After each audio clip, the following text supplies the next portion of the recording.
Imagine getting tossed into a MURIM world, where cultivators and martial artists roam, wielding insane powers. Sounds like a dream, right? Wrong. To survive, you take the only path left, demonic cultivation. The power is unmatched, but the price? Everyone hates you. You're branded a villain, hunted by every righteous sect like you're some kind of final boss. Just when it seems like your story's about to end, fate decides to mess with you. An ancient mirror drags you into another dimension, and boom, you're smack in the middle of a zombie apocalypse. But here's the catch. Your demonic arts? They're perfect for this world. You start turning transcendent humans, basically the strongest of the strong, into unstoppable, overpowered zombies. You build an army, and when the mirror spits you back into the MURIM world, you're not the same. You're a monster now, stronger than anyone can imagine. And the best part? You can jump between worlds. The righteous sects that once hunted you, they're about to regret every damn decision they've made. It all starts in Shinhi City, where rumors are spreading like wildfire about the notorious Wuji sect, infamous for their gruesome demonic arts. Fear grips the city, but some reassure the crowd that righteous cultivators have arrived to destroy the sect. Meanwhile, a mysterious figure passing by overhears everything with some kind of secret technique. He pauses, tilts his hat and turns back. He mutters, "Looks like I can't stay here for long. I've been hunted by these bastards for over a year now. What a pity to live like this." That's Chu Xian, our protagonist. And guess what? He's an inner disciple of the Wuji sect. The sect that sends people and righteous cultivators into a frenzy. But as I mentioned, he's not even from this world. Chu Xian is an earthling who got ice-skate into the Chagzun continent with no family, no background, no cheat system, no maxed out stats, and no girl. Poor guy.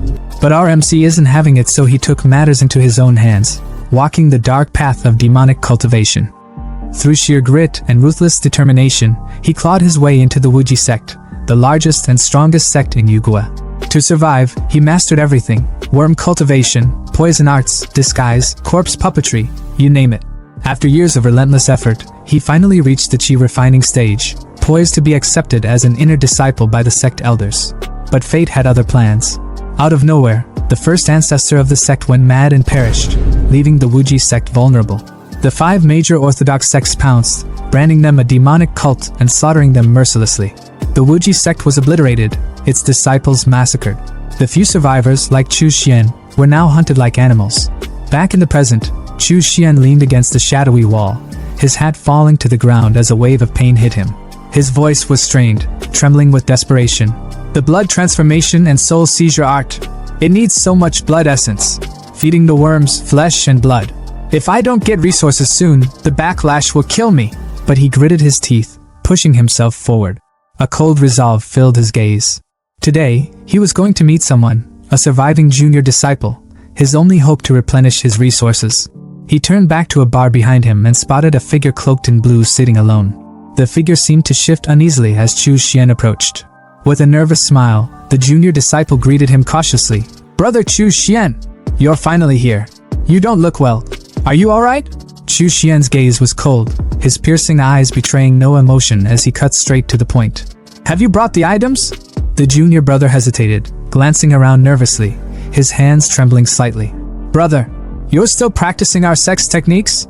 If the orthodox sects find out, you're dead."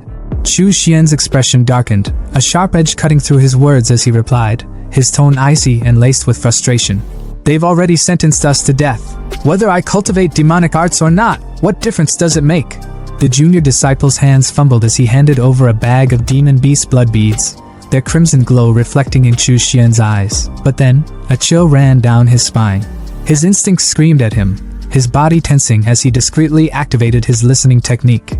The tiny snail embedded in his ear came alive, and what he heard sent a surge of cold fury through him. "Using a traitor to lure out these Wuji stragglers. It never fails. Once we capture him, strip him of his belongings and drain him dry, we'll be rich." Betrayal. Chu Xian's knuckles turned white as he clenched the beads, his calm exterior masking the storm brewing within. "Junior brother, I still need the blood spirit pills. Can you get them?" Xian's voice was calm but commanding, his cold gaze fixed on his junior brother.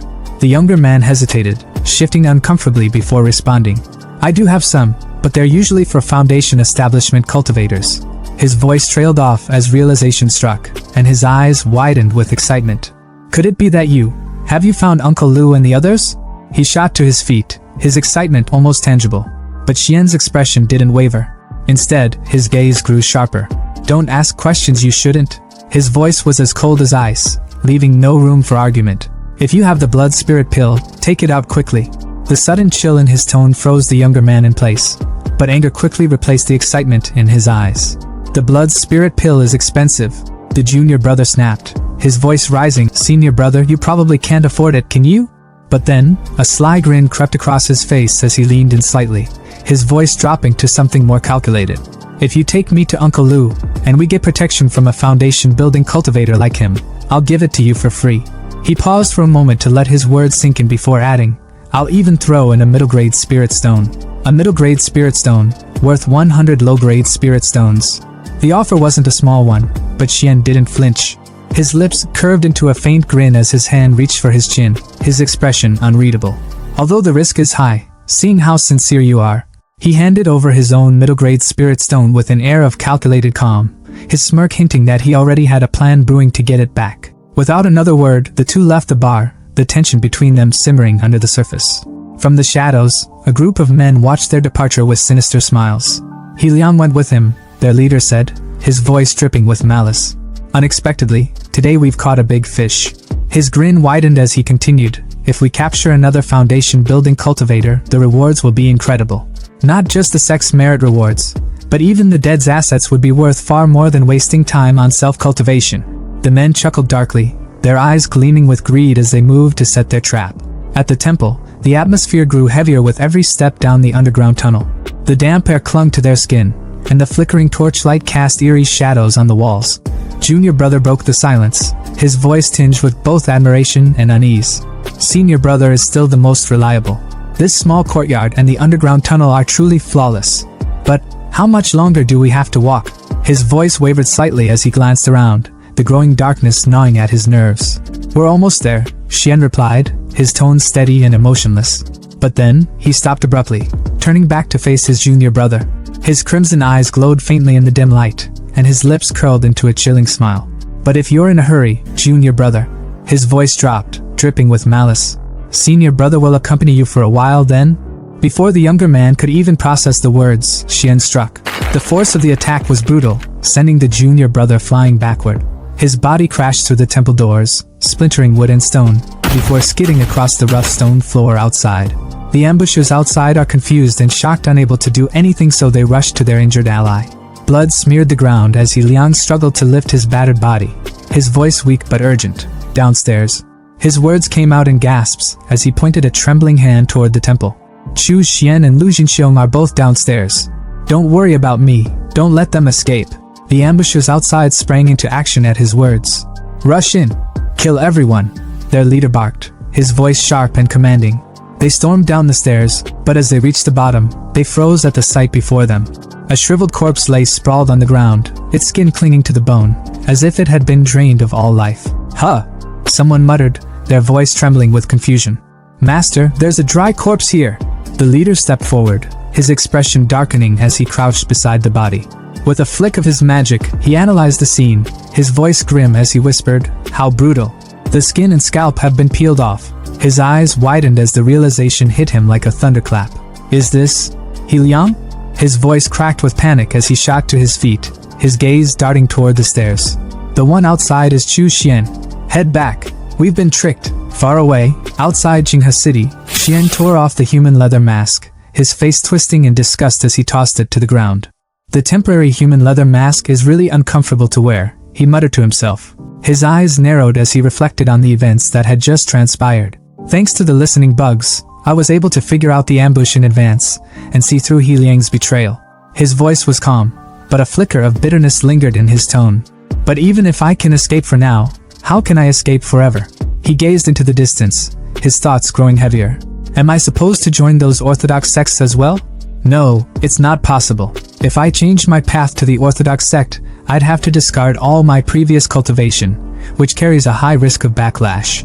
More than that, with my aptitude, cultivating righteous techniques might mean I'd never even reach the foundation building stage. Only demonic arts, with their low thresholds and quick results, can give someone like me a chance at immortality.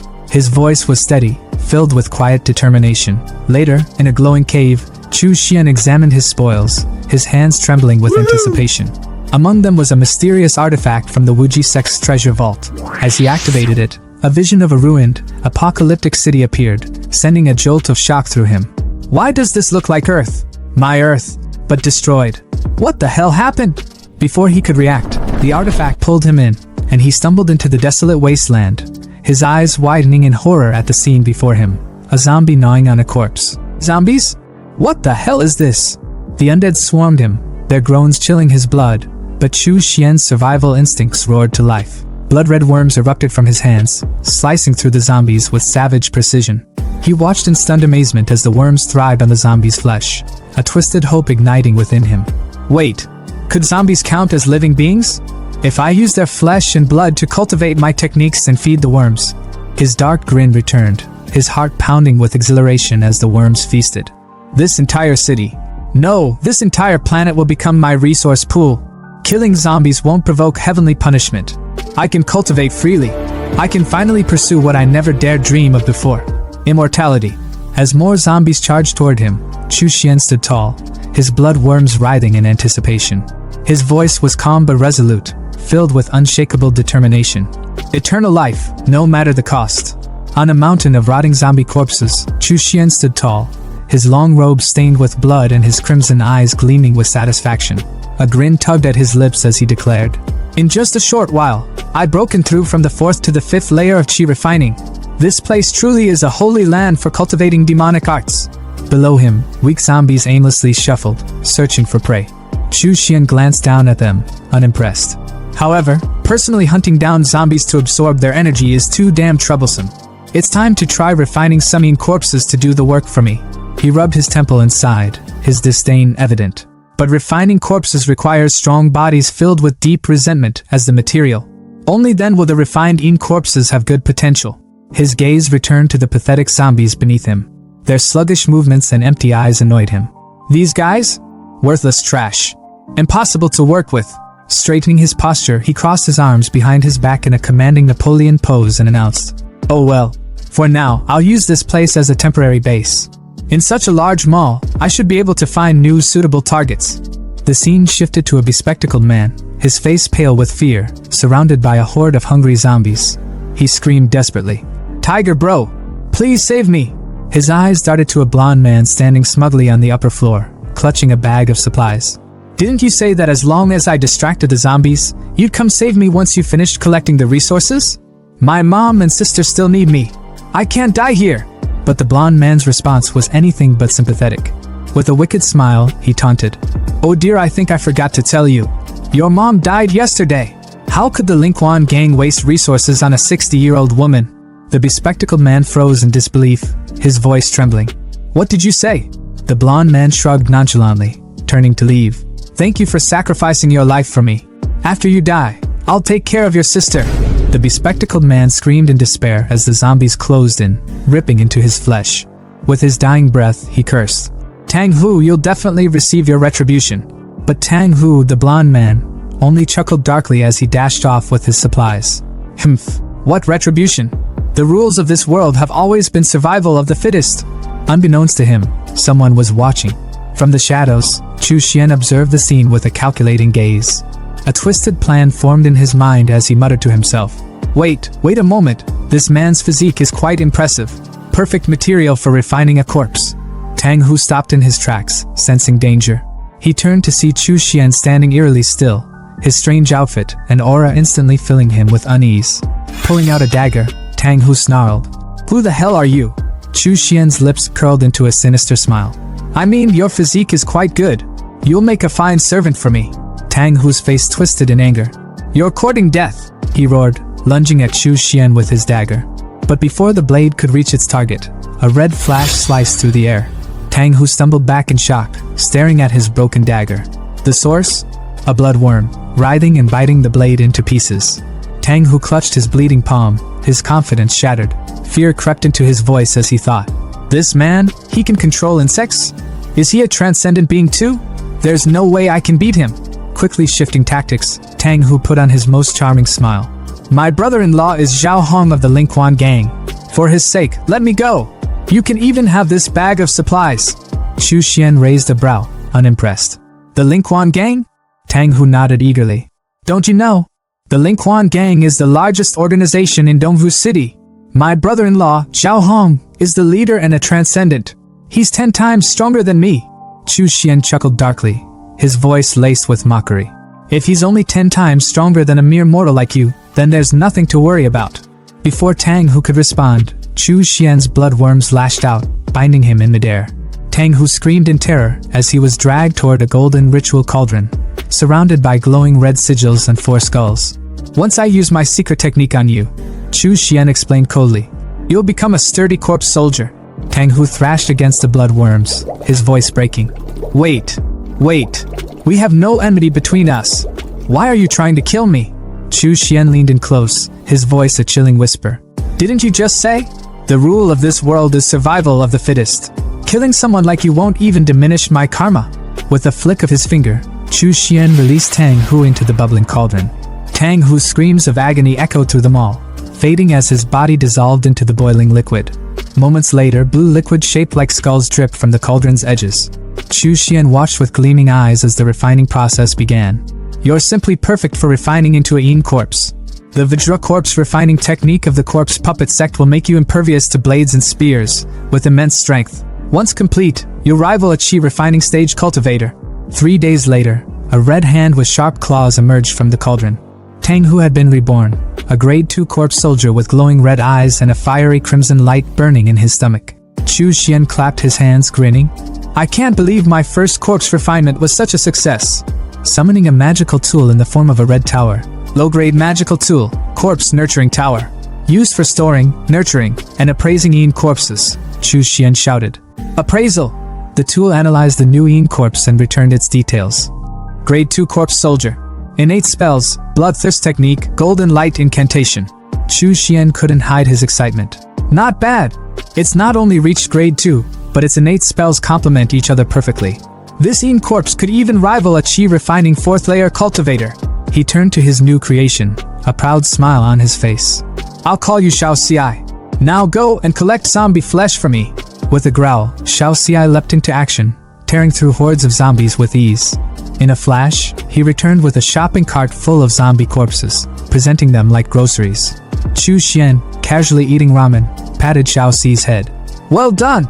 You've greatly improved my cultivation efficiency. Chu Xian mused to himself. Who would have thought that someone like me, barely surviving in the Tsengshuan continent, would become a powerful figure with life and death at my command in this world? All of this is thanks to the blood mirror that brought me here. His expression darkened slightly as he glanced at the now pitch-black mirror. It's unfortunate that the teleportation stopped working. But no matter. I'll continue to cultivate my demonic arts on this zombie-infested planet. When the time is right, I'll return to the Tsengshuan continent stronger than ever. And with that, the demonic king of 2 worlds plotted his next steps. The Haohai Hotel is where it all begins, a high-rise bloodbath waiting to happen. Here, we find a trembling guy in a green jacket bowing his head trembling in fear. He's stammering apologies to a man who looks like Toji Fushiguro's terrifying long-lost cousin. But he isn't the real boss here though. The real boss is Zhao Hong, the Lingquan gang leader, and let's just say his patience ran out about 3 weeks ago. Zhao Hong, seated like an emperor with his wolf beast by his side and a girl draped on his arm, stares down the green-jacketed fool with a face so serious and a head so shiny it reflects light itself. You promised me you'd find out what happened to Tang Hu within half a month, he growls, his voice low and menacing. The guy in the green jacket, practically collapsing under the pressure, drops to his knees, begging, Boss! But Zhao Hong isn't having it. He leans forward, his tone sharp enough to cut steel. It's already been a month! The room feels like it's shrinking, the air heavy with tension. Zhao's wolf beast steps closer, teeth bared, and the green jacket guy starts babbling like his life depends on it. Because, well, it does. Boss, I've found out. Brother who went missing at Xiranfa Mall, but it's dangerous there. 2 of my men already went missing investigating it, and I think there are advanced zombies there. You can't blame me. Only you, boss, can deal with those. For a moment, it seems like Zhao Hong might spare the guy. He even pets his wolf beast, looking almost thoughtful. You're right, he says, his voice calm like the eye of a storm. It's not your fault. After all, you're not a superhuman. Relief floods the green jacket guy's face as he stammers his gratitude. Thank you, boss. Thank you, boss. But Zhao Hong's calm snaps like a twig. His wolf lunges, jaws snapping, and in moments, the green jacket guy is nothing but a meal. Zhao wipes his hands clean of the useless ordinary person and turns to his right-hand man, Wang Bao, the one who looks eerily like Toji. Dead or alive, find him. Take De Huang and Air Hay with you. We're going to Zairanfa Mall. Cut to their tank-like car roaring through the zombie apocalypse. The Linquan gang makes an entrance like a wrecking ball, smashing through hordes of undead like they're nothing but speed bumps. By the time they reach Zairanfa Mall, the parking lot is littered with mangled zombie corpses. But something feels off. The air is too still, too clean. Xiao Hong steps out, his 2 wolf beasts, one gray, one golden, at his side. His eyes narrow as he surveys the scene. Strange. The zombies here. His voice trails off as he orders his wolves to scout ahead. You two, go in first and check things out. The beasts obey, their growls echoing through the eerily silent mall. As Zhao follows, a strong, unmistakable scent of blood hits him like a slap. His gaze snaps to a row of metal barrels, and his expression hardens. What the hell are these things? Before he can make sense of it, his golden wolf barks violently, its eyes fixed upward. Zhao looks up and freezes. Dozens of zombie corpses hang from ropes, swinging like grotesque decorations. His lip curls in disgust. What kind of pervert? Is this really something a human could do? Could it be that Tang who was defeated here? Wang Bao, ever the loyal second in command, looks to his boss for direction. Boss, what should we do now? Zhao's face darkens, his aura igniting with a blue flame of pure fury. Whether it was done by Black Blade Security or someone else, he snarls. This debt cannot be settled just like that. His voice booms through the mall. Daring to mess with Zhao Hong's underlings from the Linquan gang is the same as messing with me. I won't rest until I find the culprit and turn them into a dried corpse. Meanwhile, in an entirely different plane of existence, we shift to the MURIM world, a place where spiritual energy flows like a river and grudges are settled with blood. Within a cave on the Tsengshuan continent, a purple glow fills the darkness. Out steps Chu Xian, our boy, looking as fresh as a villain straight out of a power-up montage. He stretches, breathing in the abundant spiritual energy. I'm back, he declares, his voice dripping with confidence. But of course, trouble is already waiting for him. A group of Shenwang family goons stands at the ready, swords drawn and eyes burning with vengeance. Their leader snarls, Chu Xian, you're really running. Last time, you escaped right in front of Shu Shirquan, and we were punished for it. But now, there's no way out. Chu Xian doesn't even flinch. Instead, he smirks, his tone laced with mockery. A few 5th-level Foundation establishment grunts dare to make noise in front of me? What arrogance! The leader's patience snaps. Attack! They roar, and the group surrounds Chu Xian, blades gleaming. Big mistake. Chu Xian's hands move in a blur, and with a sinister grin, he unleashes his upgraded blood steel threads. Long, crimson worms shoot from his palms, tangling the ambushes midair like marionettes in a twisted puppet show. Screams fill the cave as one of them shrieks. How can this be? Weren't you only at the 4th level of chi refinement? Chu Xian laughs darkly. Your information is outdated. My cultivation has already reached the 6th level of chi refinement. The leader stares slack-jawed. That's impossible. It's only been 3 days. How can you break through the 6th level? Chu Xian's mind races. Wait, 3 days? He calculates quickly. I've been inside the Blood Mirror world for a month, yet only 3 days have passed here. The time difference must be about 10 to 1. Out loud though, he's all business. Let me ask you, besides you few, are there any other reinforcements pursuing me?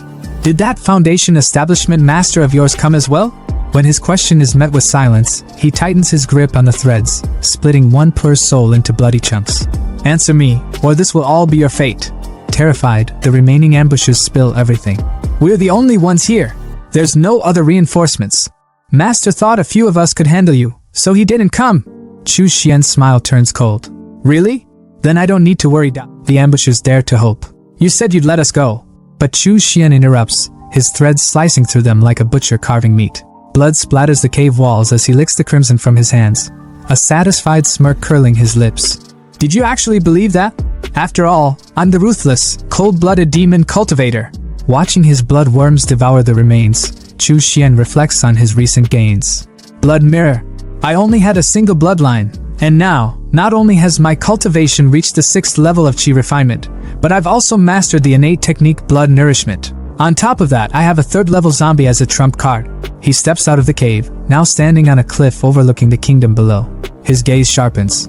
I must break through the realms even faster to extend my lifespan. The blood furnace on the zombie world provides endless resources, but I still need materials from the Tsengshuan continent. The next time the blood mirror gains energy, I'll have to restock before that. The bustling energy of Tsengshuan market was almost overwhelming, with the air thick with haggling voices and the aroma of rare herbs and exotic wares. Chu Xian strolled through the crowd, his mind preoccupied. He silently calculated his inventory, thinking about the materials he'd gathered for refining the corpse. He had the rare heavenly treasures locked down, but the most essential item? Nowhere to be found in the usual markets. He'd need to dig deeper, find the right channels. His thoughts were abruptly interrupted when his sharp eyes caught something familiar glinting under the sun at a vendor's stall. His heart skipped a beat. What the hell? That's the Wuji sex token, the withered bone. His eyes narrowed as he approached the vendor, his face a careful mask of indifference. Fellow Taoist, he said casually. How much for one of those Silong melons over there? The vendor, a rough-looking guy with a slick, gangster-like expression, glanced at him lazily. 7, no, 2 small spirit stones each. Chu Xian raised an eyebrow, incredulous. 2? What, is the melon skin made of gold, or is the flesh gold? You running a luxury market here? The vendor smirked. You think it's expensive? I think it's expensive too. But these melons? They're scavenged directly from the ruins of the Wuji sect. You won't find these anywhere else. Pick one for me, Chu Xian ordered, his tone sharp. The vendor grabbed a melon and handed it to him. Chu Xian inspected it, his expression critical. Does this ripen well? What about the seeds? The vendor looked slightly annoyed. I run a herb stand, not a melon farm. How should I know? Chu Xian's gaze darkened. I'm asking you, does it ripen well? The tension was palpable, and the vendor's demeanor shifted. He lowers his voice. If you're willing to pay top price, I've got even better quality stock in the warehouse out back. All right, Chu Xian said, his voice low but firm. Take me there. Once in front of his house, the vendor's tone became respectful. May I ask which senior brother I have the honor of speaking to? Chu Xian removed his hat, revealing his identity. Chu Xian. The vendor's eyes widened in disbelief. Senior brother Chu? It's really you. I'm Qinlong. I joined the Wuji sect in the same batch as you. You probably don't remember me, but I've always admired you.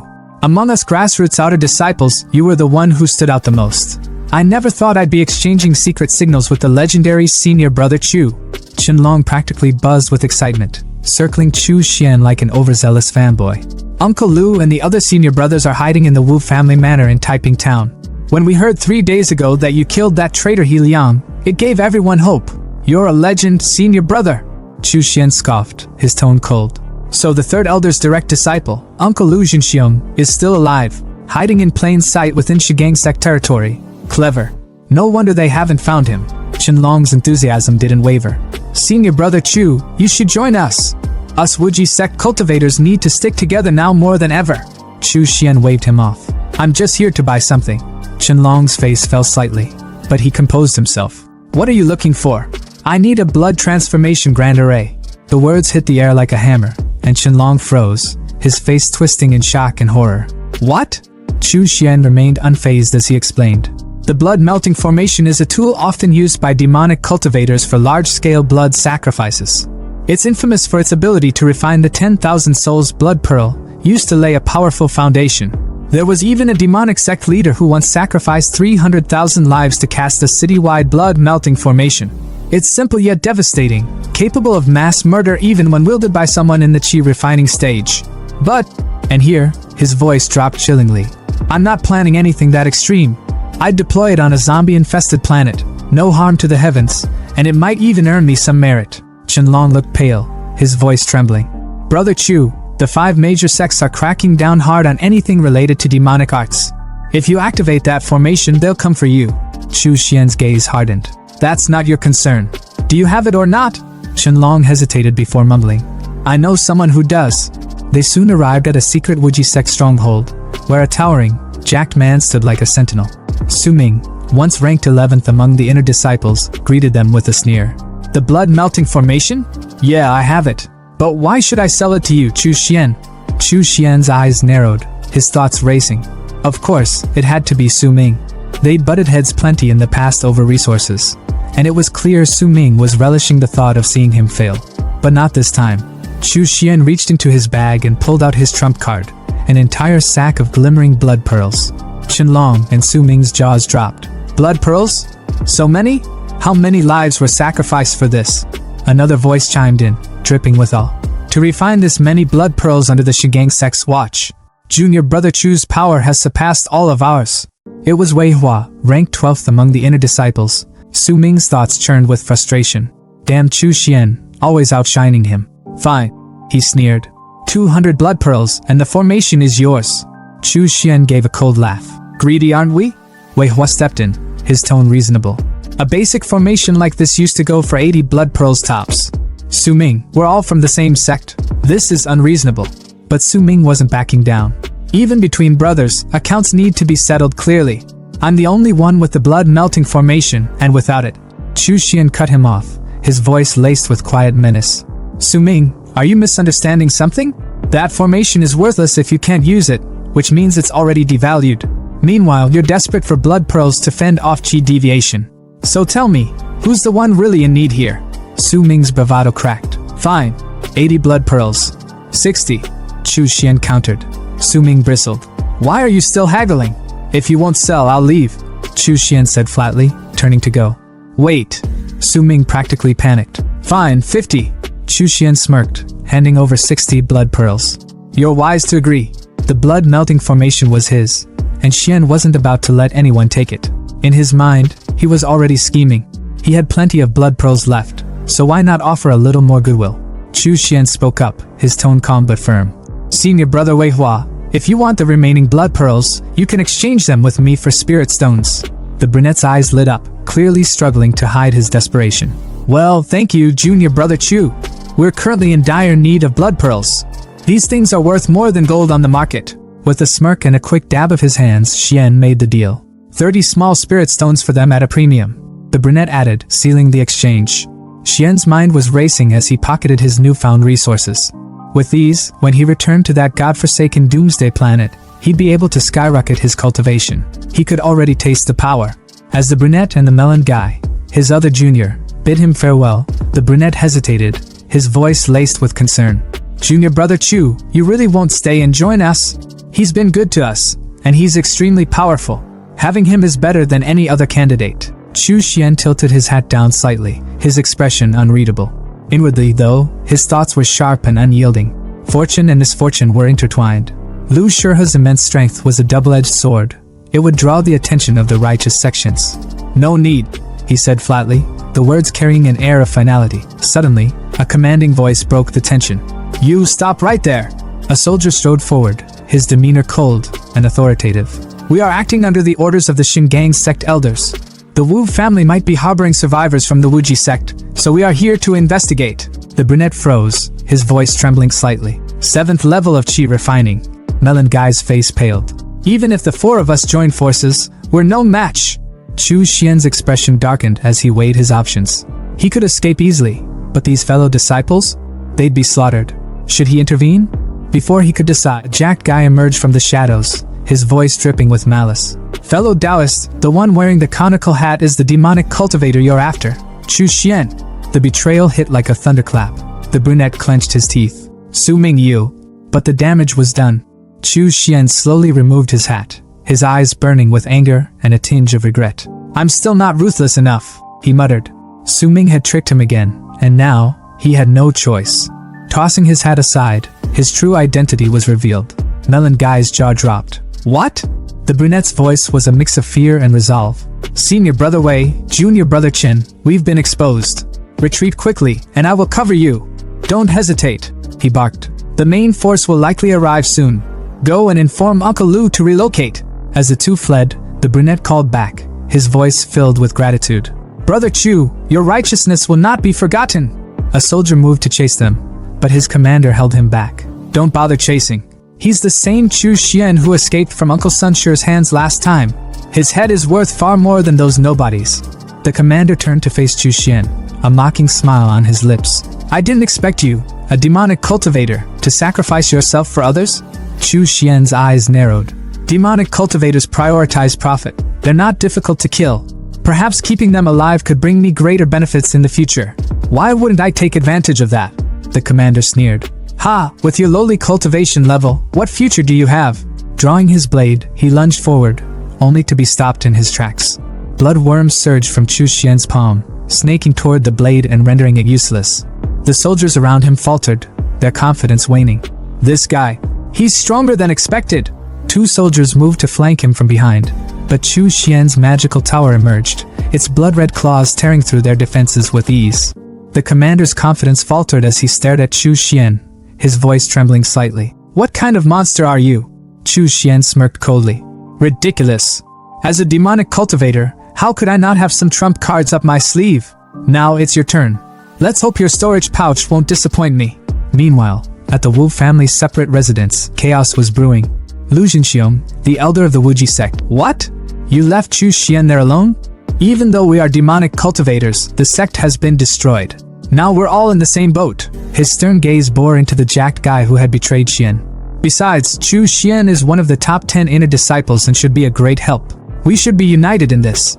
The jacked guy stammered his excuse. This disciple was also forced by the situation. If not, we all would have been wiped out. Lu Jinxiong wasn't convinced but didn't have time to argue. There's no time to say more. I sensed the aura of a Foundation establishment cultivator approaching, likely coming for me. The tension was palpable as the melon guy stepped forward. We will stay and stand with Uncle Master. But Lu Jinxiong shook his head. No, with your current cultivation level, staying will be useless. You are the hope of the Wuji sect's revival. Your safety is the priority. I will hold them off here. His voice carried the weight of finality. Hear my command, all disciples, disperse and retreat immediately. Regroup at White Mang Mountain. The disciples hesitated, their voices filled with reluctance. Yes. Suddenly, an old man appeared, standing on his flying sword with a look of cold disdain. His chi radiated with deadly intent. Lu Jinxiong, so you were hiding here? He sneered, charging his chi power into his finger.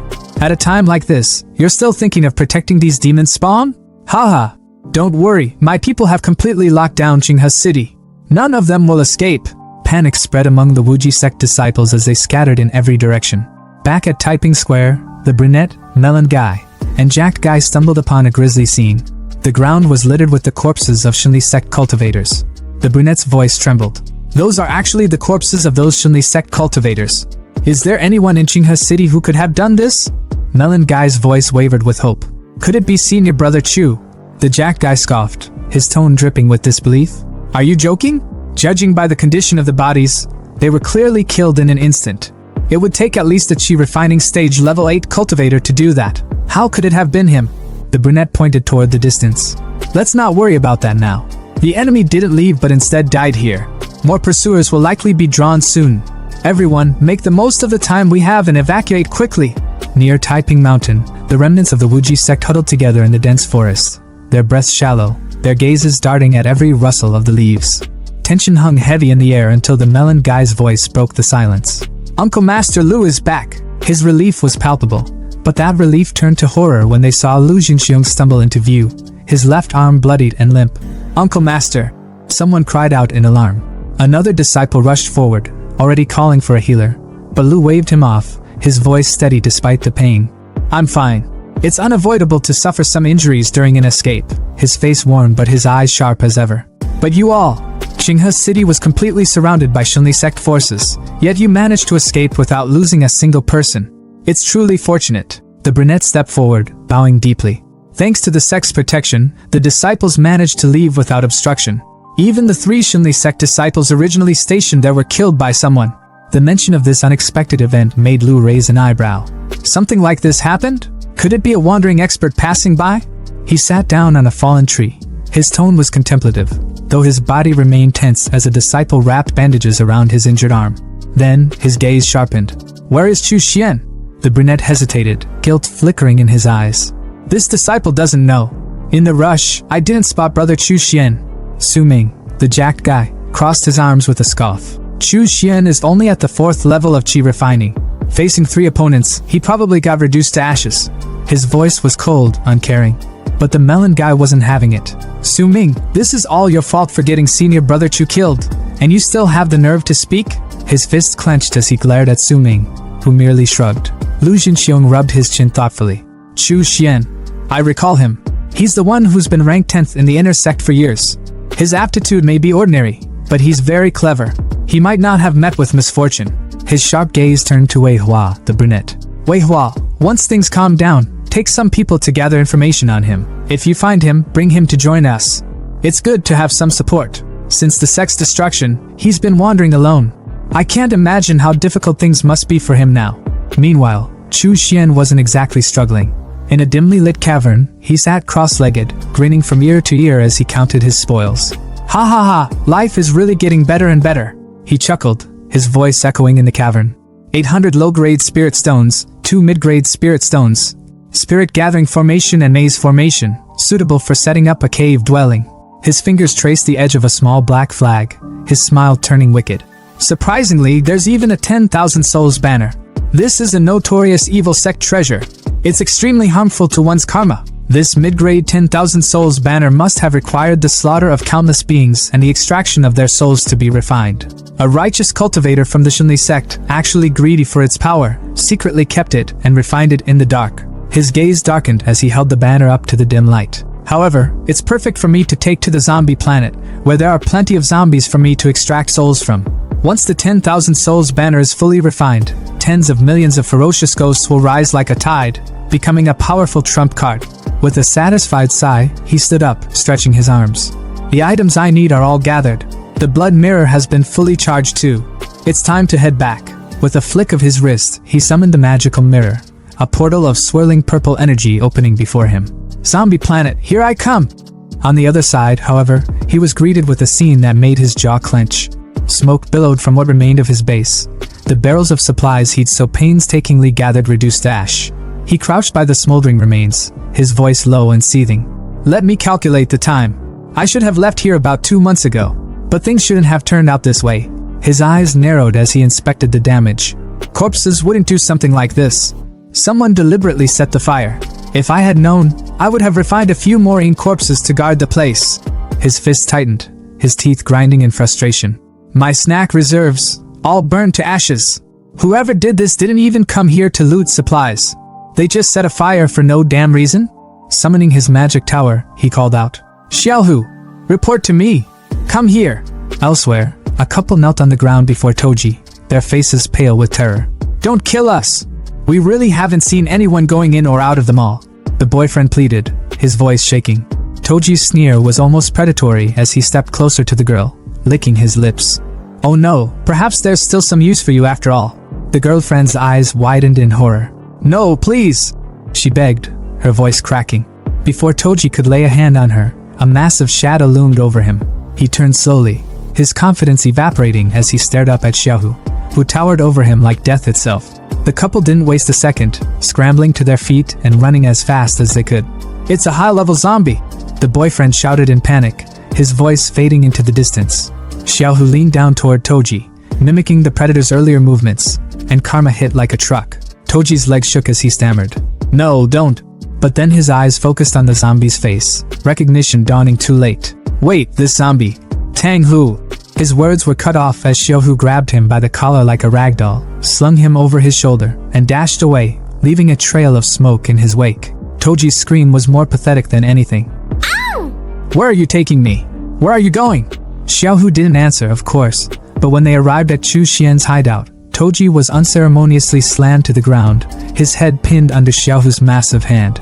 Chu Xian turned, his eyes lighting up with amusement. How you're back so soon, Xiaohu? He patted his undead companion affectionately, as if he were a loyal dog. Toji, trembling on the ground, stammered, Who are you? And why can you control Brother Hu? Chu Xian tilted his head, unimpressed. So what if I can? You know Xiaohu? Could it be that you're also part of the same gang? Was it your people who burned down this place too? Toji, shaking but still have the balls to say, Yes, so what about it? Chu Xian's expression darkened, his tone turning icy. I haven't caused any trouble here yet, but instead, others have already troubled me. His eyes glowed crimson as his aura intensified. If I want to cultivate in peace in this world, I'll have to deal with these annoying little dogs first. He leaned in, his voice dripping with malice. I just wonder how much corpse refining material they can provide me. Toji's voice cracked as he asked. Corpse refining? What does that mean? Chu Xian smirked. How about you first tell me all the intel you have on the gang? Chu Xian's spirit-capturing eyes glowed with an eerie intensity as he locked his gaze onto Toji, the man's pupils dilating like a puppet under command. Toji's voice trembled, spilling the truth as if his very soul had been wrenched open. My name is Wang Bao, he confessed, his words robotic and devoid of resistance. A trusted subordinate of Zhao Hong, the Spirit Dog Gang's boss. Our base is in the Grand Hotel. The mall was burned down when we came to look for Brother Hu. Meeting the horrifying scene, the boss ordered us to fire and destroy everything. Chu Xian's cold stare didn't waver. His tone was sharp, slicing through the air like a blade. How strong is Zhao Hong? Toji's head tilted slightly, his subdued voice revealing the extent of their boss's power. He's a 5-level transcendent who has tamed 3 spirit dogs. Each one of them is more than 3 meters long and incredibly violent. He's also physically stronger than an ordinary person. He can compete with high-level zombies. But something in Toji's voice shifted. He was regaining fragments of his consciousness. A flicker of fear crossed his face as he stammered. Chu Xian's thoughts raced. The spirit capturing I was losing its grip. Time was running out. He pressed on. Wang Bao, let me ask you one last question. This isn't your first time murdering and burning things down, is it? Toji's lips curled into a nervous grin, his voice dripping with sarcasm as he chuckled uneasily. Of course not. Such things are common right now. I even enjoy it a little bit. Ha ha ha ha. His laughter was hollow, but the moment was short-lived. Chu Xian's expression darkened, his voice icy as he delivered a final, chilling verdict. In this case, there is no need to refuse your excellent corpse refining material. Panic surged through Toji as the realization hit him like a brick wall. His scream pierced the air. What did I do just now? But there was no mercy to be found. Xiaohu, the towering zombie, grabbed Toji like a ragdoll, lifting him effortlessly. The cauldron bubbled ominously, steam rising as if it were eager to claim its next victim. Chu Xian stood calmly, his eyes gleaming with a sinister satisfaction as he threw the final ingredients into the boiling concoction. Toji thrashed violently, his screams echoing through the space. What are you doing? But his cries were cut short as Xiaohu smashed him into the seething liquid, submerging him completely. Chu Xian watched the process unfold, his thoughts cold and calculating. Transcendence, spirit dogs, high-level zombies. This zombie planet is more interesting than I thought. Although a chi refining cultivator is a powerful being on this planet, I still can't take them lightly. He stepped outside, the wasteland stretching out before him in its apocalyptic glory. His mind raced with plans. I need to gather information and continue collecting zombie materials. After all, my energy is limited as just one person. He clasped his hands behind his back, an air of authority surrounding him, his posture reminiscent of a ruler surveying his kingdom. Although the Ian corpses are strong, they lack intelligence. If I could use a team of normally functioning servants, the results would be much better. Keeping the spirit dog gang alive might be more useful than killing them. Hours passed, and from the cauldron emerged a figure unrecognizable from the trembling man he had been. Toji was no more. What stood in his place was a hulking blue zombie, spikes jutting from his back and elbows, his icy blue eyes glowing with an unnatural light. Energy crackled around him, radiating like a storm. His core pulsed with power, a lightning-like arc reactor embedded in his chest. Chu Xian's magical tower scanned and analyzed the creation. Middle grade Ian corpse. Level 3 corpse soldier. Innate spells, silent walk, fire thorn. A twisted smile crept across Chu Xian's face. Not bad. A middle grade with 2 innate spells. He's a good pick for an assassin. You're Xiao Bao from now on. You and Xiaohu are a perfect team. But the harmony didn't last long. Xiaohu, the jealous brute, didn't take kindly to the competition. He shoved Xiao Bao aside with a menacing glare, trying to monopolize Chu Xian's attention. Xiao Bao, now despite his terrifying form, cowered behind Chu Xian like a scolded puppy, his glowing eyes wide with fear. Chu Xian sighed, rubbing his temples in disbelief. So, 2 big strong zombies competing for my favor. His tone shifted, dripping with dark amusement as his expression turned villainous. Well, it's time to find someone to settle a score with. Come on, cheer up. It's time to go play. At that, both zombies snapped to attention, their rivalry forgotten. Xiao Bao's icy blue aura crackled, while Xiaohu's blood-red energy flared. They roared in unison, ready for action. The scene shifted to the Grand Hotel, its entrance a chaotic mess, with debris scattered everywhere. Inside, the spirit dog gang lounged carelessly, their guard down. A man with braids slapped a card on the table. 3! He barked, his voice triumphant. Across from him, a man with a mohawk laughed as he played his hand. 4-2! Haha, you'll lose! The room reeked of alcohol and stale smoke, their laughter echoing through the space, until the garage door exploded. Smoke billowed into the room, and chaos erupted as they scrambled to their feet. Who is it? One of them yelled, panic setting in. Who's that guy? And what's with that outfit? A cosplay? Through the haze, Chu Xian emerged, his voice calm but commanding. I am the Spirit Dog Gang's new boss. His words hung in the air for a moment before one of the gang, a man in a durag, burst into laughter, tossing his drink at Chu Xian. So funny! Where did that fool come from? But before the liquid could touch him, Xiaohu intervened, smashing the bottle into shards with a single swipe. The gang froze, their confidence evaporating as the realization hit. A high-level zombie, one of them stammered. Chu Xian's expression hardened as he surveyed the pathetic group. These idiots are a waste of resources if they are left alive. His gaze shifted to Xiao Bao. Take care of him. Without hesitation, Xiao Bao leaped into action, his movements swift and lethal. He tore into the man with the durag, ripping his arms apart with a sickening crunch. The gang recoiled in terror as Chu Xian's voice cut through their screams. If you don't want to end up like this, tell Zhao Han to come out quickly. The tension was palpable as one of the gang members stammered. Don't kill us. I'll call the boss right away. Moments later, the heavy thud of boots echoed as a group approached, armed and ready for battle. At the center of the group stood Zhao Hong, flanked by 3 spirit dogs, 2 gray beasts and a massive golden one. Zhao Hong's voice was calm but laced with menace. You're looking for me? Chu Xian's eyes narrowed as he studied Zhao Hong, his mind analyzing every detail. Is that a transcendent? There is indeed energy fluctuating in his body. Although it's weaker than spiritual energy, it's still different from ordinary people. If he's refined into a Yin corpse, he'll definitely be extremely powerful. The stage was set, and the battle was about to begin. Zhao Hong's voice rang out, sharp and brave. Who are you, and what do you want from me? His eyes darted around nervously, the tension thick enough to choke on. Across from him stood Chu Xian, calm, composed, and exuding a quiet confidence that was far more terrifying than rage. His smirk was sharp, the kind that made your stomach twist. The mall is my territory, he said, voice smooth as silk but laced with venom. You burned it down, so of course, I'm here to settle the score. Zhao Han's stomach churned as his mind raced. Did he put those corpses in the mall? Such a cruel practice. Is he also a transcendent? No, he's something far worse. And he can control zombies? What kind of monster is this? His palms were sweaty, his thoughts spiraling, but he forced himself to speak, his voice wavering. It's just a misunderstanding. I can have people prepare another shopping mall for you. But Chu Xian didn't even flinch. He tilted his head slightly, his smirk growing wider, almost mocking. I heard most of Dongwu City belongs to your gang, so one shopping mall won't be enough. The casual way he said it made Zhao Hong's blood run cold. So what else do you want? Zhao Hong snapped, his voice rising, trying to claw back some semblance of control. I advise you to be wise and back off while you still can. We, the Spirit Dog Gang, won't accommodate you forever. And yet, Chu Xian remained unfazed, his calm demeanor only fueling Zhao Han's panic. I want your entire gang, Chu Xian said simply, as if it were the most natural thing in the world. That was the last straw.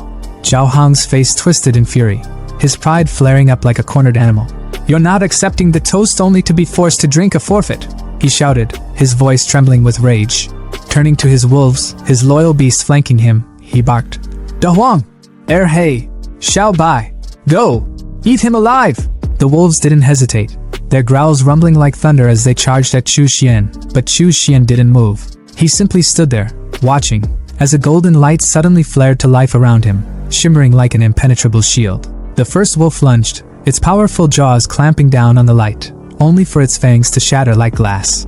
The beast yelped in pain, thrown backward by the force of the shield. Zhao Hong's eyes widened in disbelief. What the hell is that? He stammered.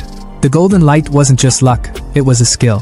Xiao Hu, one of Chu Xian's loyal zombie servants, had activated Golden Light Incarnation, a skill that made Chu Xian untouchable. Before Zhao Hong could fully process what had happened, another figure appeared behind him, silent as a shadow. It was Xiao Bao, another of Chu Xian's zombies, moving with the precision of an assassin.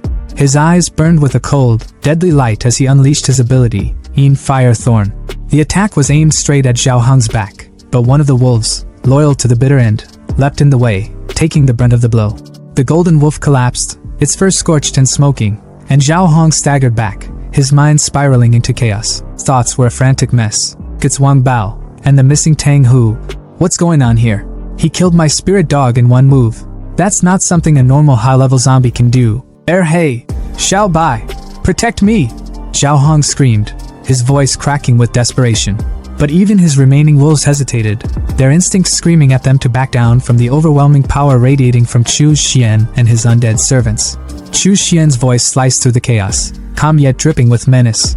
Do you still want to use your dogs to block the blows for you? Even animals know to bow down to me. Do you want to become their next scapegoat, or will you be my subordinate?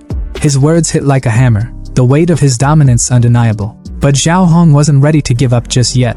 His pride reared its head one last time, and with shaking hands, he pulled out a pistol. Don't celebrate too early. No one can take my spirit dogs or my gang from me, he shouted, his voice trembling with rage and fear. He raised the weapon, aiming directly at Chu Xian. Die! The gunshots echoed through the air. Bam! Bam! Bam! But the bullets never reached their target. From Chu Xian's body, steel blood worms erupted, coiling through the air like living shields. The bullets ricocheted harmlessly off them, the projectiles flying back into Zhao Hong's own men. Screams filled the air as his subordinates fell, their lifeless bodies hitting the ground with sickening thuds. Zhao Hong's hand went limp, the gun slipping from his grasp as he stared in horror. Chu Xian tilted his head, his smirk returning. Is this your last resort? I was hoping for something more impressive. Zhao Hong's legs gave out, and he dropped to his knees, his voice breaking as he begged. The spirit dog gang is yours. Please spare me. Chu Xian's smirk didn't falter. He stepped closer, his eyes cold and calculating. This spirit dog gang is useful to me, so I'll take it from your hands. And I'm also going to use your body. Zhao Hong's face turned a deep shade of red, and for a moment, his fear was replaced with sheer confusion. Although I don't like men, if you're adamant I can, he stammered, his words trailing off awkwardly. Chu Xian's expression twisted in disgust. Don't get me wrong, I'm not into men either. He turned to Xiao Bao, dismissing Zhao Hong entirely. Tie him up. Then, to Xiao Hu he added, I'll leave these 2 dogs to you. The remaining gang members, trembling with fear, fell to their knees, bowing their heads in submission. Master! They cried, their voices trembling with sincerity. Chu Xian smirked again. Right. You should read the rune properly.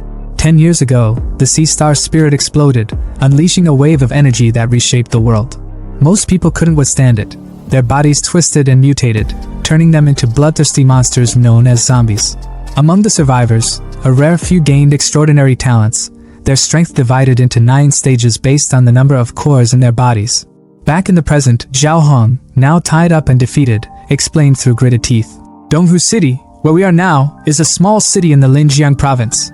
It belongs to the Flame Nation's centralized monarchy. There are only 2 powers here.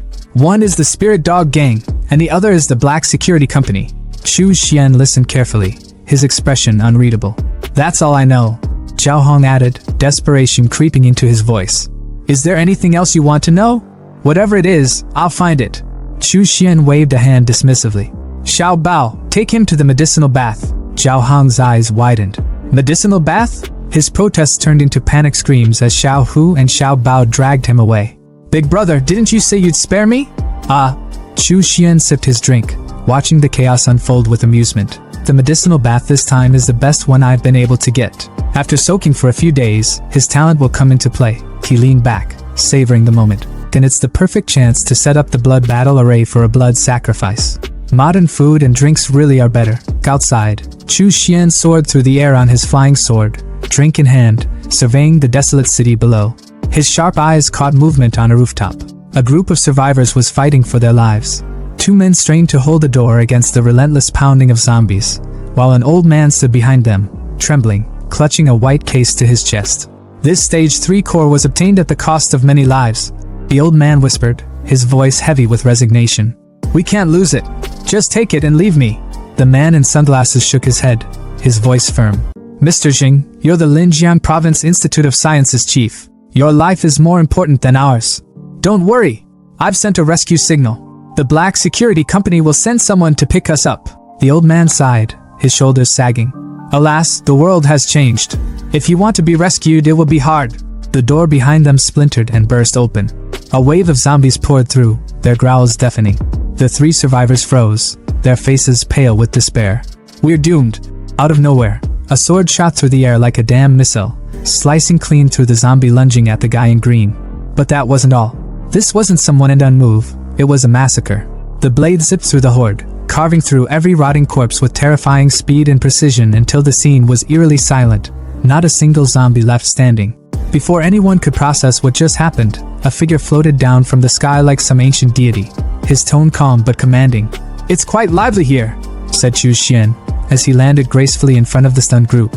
The survivors, still reeling from the chaos, scrambled to thank him, their voices trembling with gratitude. "Thank you. Thank you so much for saving us, great one." But Chu Xian wasn't here for praise. His sharp gaze locked onto the white case the old man was clutching like his life depended on it. "What's inside? Could it be that these zombies were after this?" he asked, his voice laced with curiosity and authority. The old man froze, stammering as if he'd just been caught hiding a state secret. The two men flanking him immediately raised their guard, their expressions hardening. It's a level 3 psionic core," the old man finally sputtered. "Originating from a level 3 zombie bear." That caught Chu Xian's attention. His eyes narrowed as he stepped closer. "Oh? Let me see." Without waiting for permission, he released a steel blood worm, his personal nightmare fuel, and it slithered out to snatch the case right out of the old man's hands. The group tensed but knew better than to resist. "Please don't take it away," the old man begged, his voice breaking with desperation. "The Life Sciences Research Institute depends on it. With this, we have hope of researching a weapon to counter the zombies, which concerns the entire." Chu Xian cut him off with a glance, opening the case to reveal a glowing green orb. He examined it with a critical eye, unimpressed. "So this is the energy core. It's not that impressive," he thought, his inner monologue dripping with disdain. "The energy inside is nothing compared to the spiritual energy within a small spirit stone." Without a second thought, he tossed the core back to the old man, who fumbled to catch it, his face a mix of shock and confusion. "Don't worry," Chu Xian said flatly. "I'm not interested in things at this level." The old man could barely process what he just heard. A level 3 psionic core, insignificant? Who the hell was this guy? Before he could voice his disbelief, Chu Xian turned his attention back to the group. "You all, where have you come from?" he asked, his tone sharp. One of the men, sporting shades that screamed, "Badass wannabe," stepped forward. "We're from Linjiang Province, Linjiang Army. We're under orders to protect Professor Jing and bring back the psionic core." Chu Xian raised a brow. "Just the two of you?" he asked, skepticism dripping from his voice. The guy with the shades scoffed. "Of course not. The Black Blade Security Company will escort us out temporarily."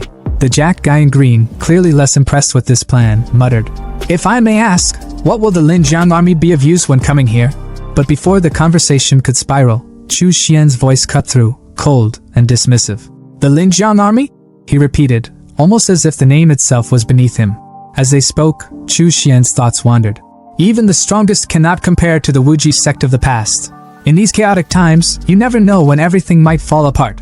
There's no need to intentionally make friends. But then, an idea struck him. "Help me with one thing," he said, his tone shifting slightly, "and I'll ensure your safe departure." The old man's eyes lit up with hope. "Really? We'll do anything you need." But then, as if remembering his position, he adjusted his glasses nervously. "However, we cannot do anything against regulations. That's our bottom line." Chu Xian smirked, already walking away. "You don't need to do much. Just stay on the rooftop. Attracting the zombies will be enough." Before they could protest, he removed the seal from the door, unleashing a horde of zombies below. The old man looked like he was about to have a heart attack, but Chu Xian waved off his panic. "No need to worry," he said casually. "I've already reinforced the door with a stone talisman. These zombies won't be able to break through. You can rest here for now." And with that, he stepped onto his flying sword and disappeared into the sky in a flash. Hovering above the chaos, Chu Xian pulled out his trump card, the 10,000 Souls banner. "Go!"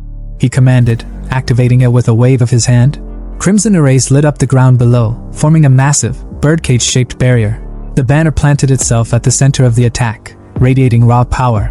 Looking down at the horde of zombies crowding the mall like Black Friday shoppers, Chu Xian smirked. "With the psionic core attracting the zombies, you've saved me a lot of trouble," he muttered, satisfied. Returning to the rooftop, he addressed the trio. "Everything is ready. Time to take you out of here. I'll make sure of one thing first. Do you want to come with me?" The old man didn't hesitate. "We'll go with you." The jacked guy in green, still cautious, muttered, "Mister." But the old man reassured him. "No worries. If this great one wanted to harm us, even 10 lives wouldn't be enough. He wouldn't need to use any tricks." And just like that, Chu Xian wrapped them in his steel blood worm like some creepy, sentient roller coaster and took off on his flying sword. The trio screamed bloody murder the entire time, their terror echoing through the skies. By the time they landed, they were utterly drained, not from running, but from sheer emotional exhaustion. Chu Xian, unfazed, gestured for them to leave. Alright, you can go seek your rescue on your own now. I won't be accompanying you. The old man tried to stop him, bowing deeply. Thank you, Great One, for your immense kindness. May I ask your name, Great One? Chu Xian, ever the dramatic, turned slightly, striking a pose fit for a painting. Chu Xian, he said simply before flying off into the distance. As the trio watched him disappear, the old man muttered, This is definitely beyond the capabilities of a regular Transcendent's innate talent. Hurry back. We must report this to General Yi immediately. Meanwhile, Chu Xian hovered over the center of his spell range, a sly grin on his face. With a flick of his finger, he commanded, Blood Transformation Array, go! Red beams of light shot out like lasers, draining the blood of every zombie within the range of his spell. The blood coalesced into spheres, which floated up to Chu Xian like offerings to a god. Ha! The Blood Transformation Array lives up to its reputation. He laughed, exhilarated. These blood orbs, they're enough for me to cultivate to the 9th level of chi refining. But then, something unexpected happened. A golden glow appeared above him, and golden flowers began falling from the sky. Chu Xian froze, his eyes widening in shock. Huh! Golden flowers of merit? Golden flowers falling from the sky. Isn't this a rare phenomenon only triggered by someone with immense merit? Could it be because I exterminated those zombies? He paused, his mind racing. Throughout history, demonic cultivators have always been burdened by the karma of their killings. If they didn't bring down heavenly lightning and fire, they were already lucky. But to trigger the phenomenon of golden flowers of merit, he smirked, a dangerous glint in his eyes. No wonder those righteous cultivators keep clamoring about eradicating evil demons. They must be envious of the benefits of merit. If I were to offer a blood sacrifice of tens of thousands, hundreds of thousands, or even billions of zombies in the future, I'd be laden with infinite merit. My lifespan, comprehension, and fortune would all increase exponentially. The path to sainthood in the body is within reach. At the Black Security Company headquarters, the atmosphere was tense, but not for everyone. A man in a police uniform stood rigid, his expression etched with frustration as he reported to his boss, Wang Gangjian. For some context, Wang wasn't your typical boss. Sure, he ran the Black Security Company, but at the moment, he was slouched in a chair, furiously playing a video game like a kid avoiding homework. The world outside was in shambles, a zombie apocalypse tearing society apart, but this guy looked more concerned about his kill streak than the literal end of days. The officer, attempting to remain professional despite his growing irritation, pressed on with his report. I've already sent Mr. Jing and the others to investigate, he began. But no matter how much we ask, we still can't figure out why there are so many bloodless mummies in that area. Mr. Jing keeps dodging the question. He's hiding something, I'm sure of it. Wang, who looked like he was in his 40s but had the energy of a teenager cracking Mountain Dew cans at 3 a.m., didn't even glance away from the screen.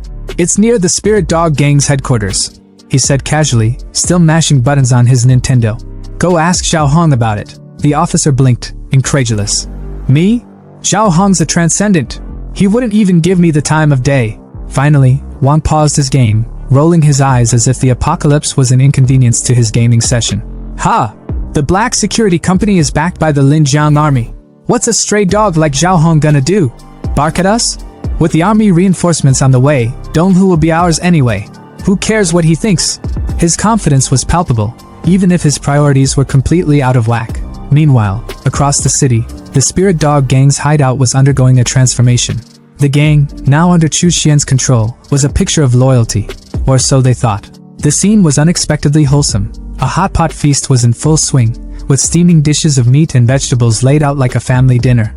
A man with a mohawk haircut beamed as he announced, "Boss, dinner's ready!" Chu Xian, the new leader, picked up his chopsticks and surveyed the spread with calm satisfaction. But beneath his composed exterior, his thoughts were as cold and calculated as ever. These people still have their uses, he mused silently. Eating corpses lack the precision for tasks like this. As long as they remain useful, I'll keep them alive. There's no need to kill unnecessarily when there's merit in keeping them around. With a disarming smile, he addressed his men. Well done. Sit down and eat. The gang members, visibly moved, teared up at his kindness. The new boss is so approachable, one of them sniffled. He's nothing like that murderous Xiao Hong. 10,000 times better. For a moment, the scene looked almost idyllic, like a group of misfits bonding over a shared meal. But the reality was far darker. One of the meatballs rolled off the table, cracking open as it hit the ground to reveal a writhing green worm. Unbeknownst to the gang, the hot pot wasn't just food, it was a trap. Chu Xian's demonic arts had infused the meal with parasites designed to control their minds and bodies. As he watched his men eat, oblivious to the worms now inside them, his smile turned sinister. The living may not be as loyal as the dead, he thought. But once they've ingested my poison, there's no escape from my control. Later that night, after the family dinner was over, Chu Xian retreated to his secret chamber. Standing before a massive cauldron of boiling red liquid, he smirked with anticipation. After soaking for so long, he muttered, "You'd better not disappoint me." With a flick of his finger, he commanded, "Come out."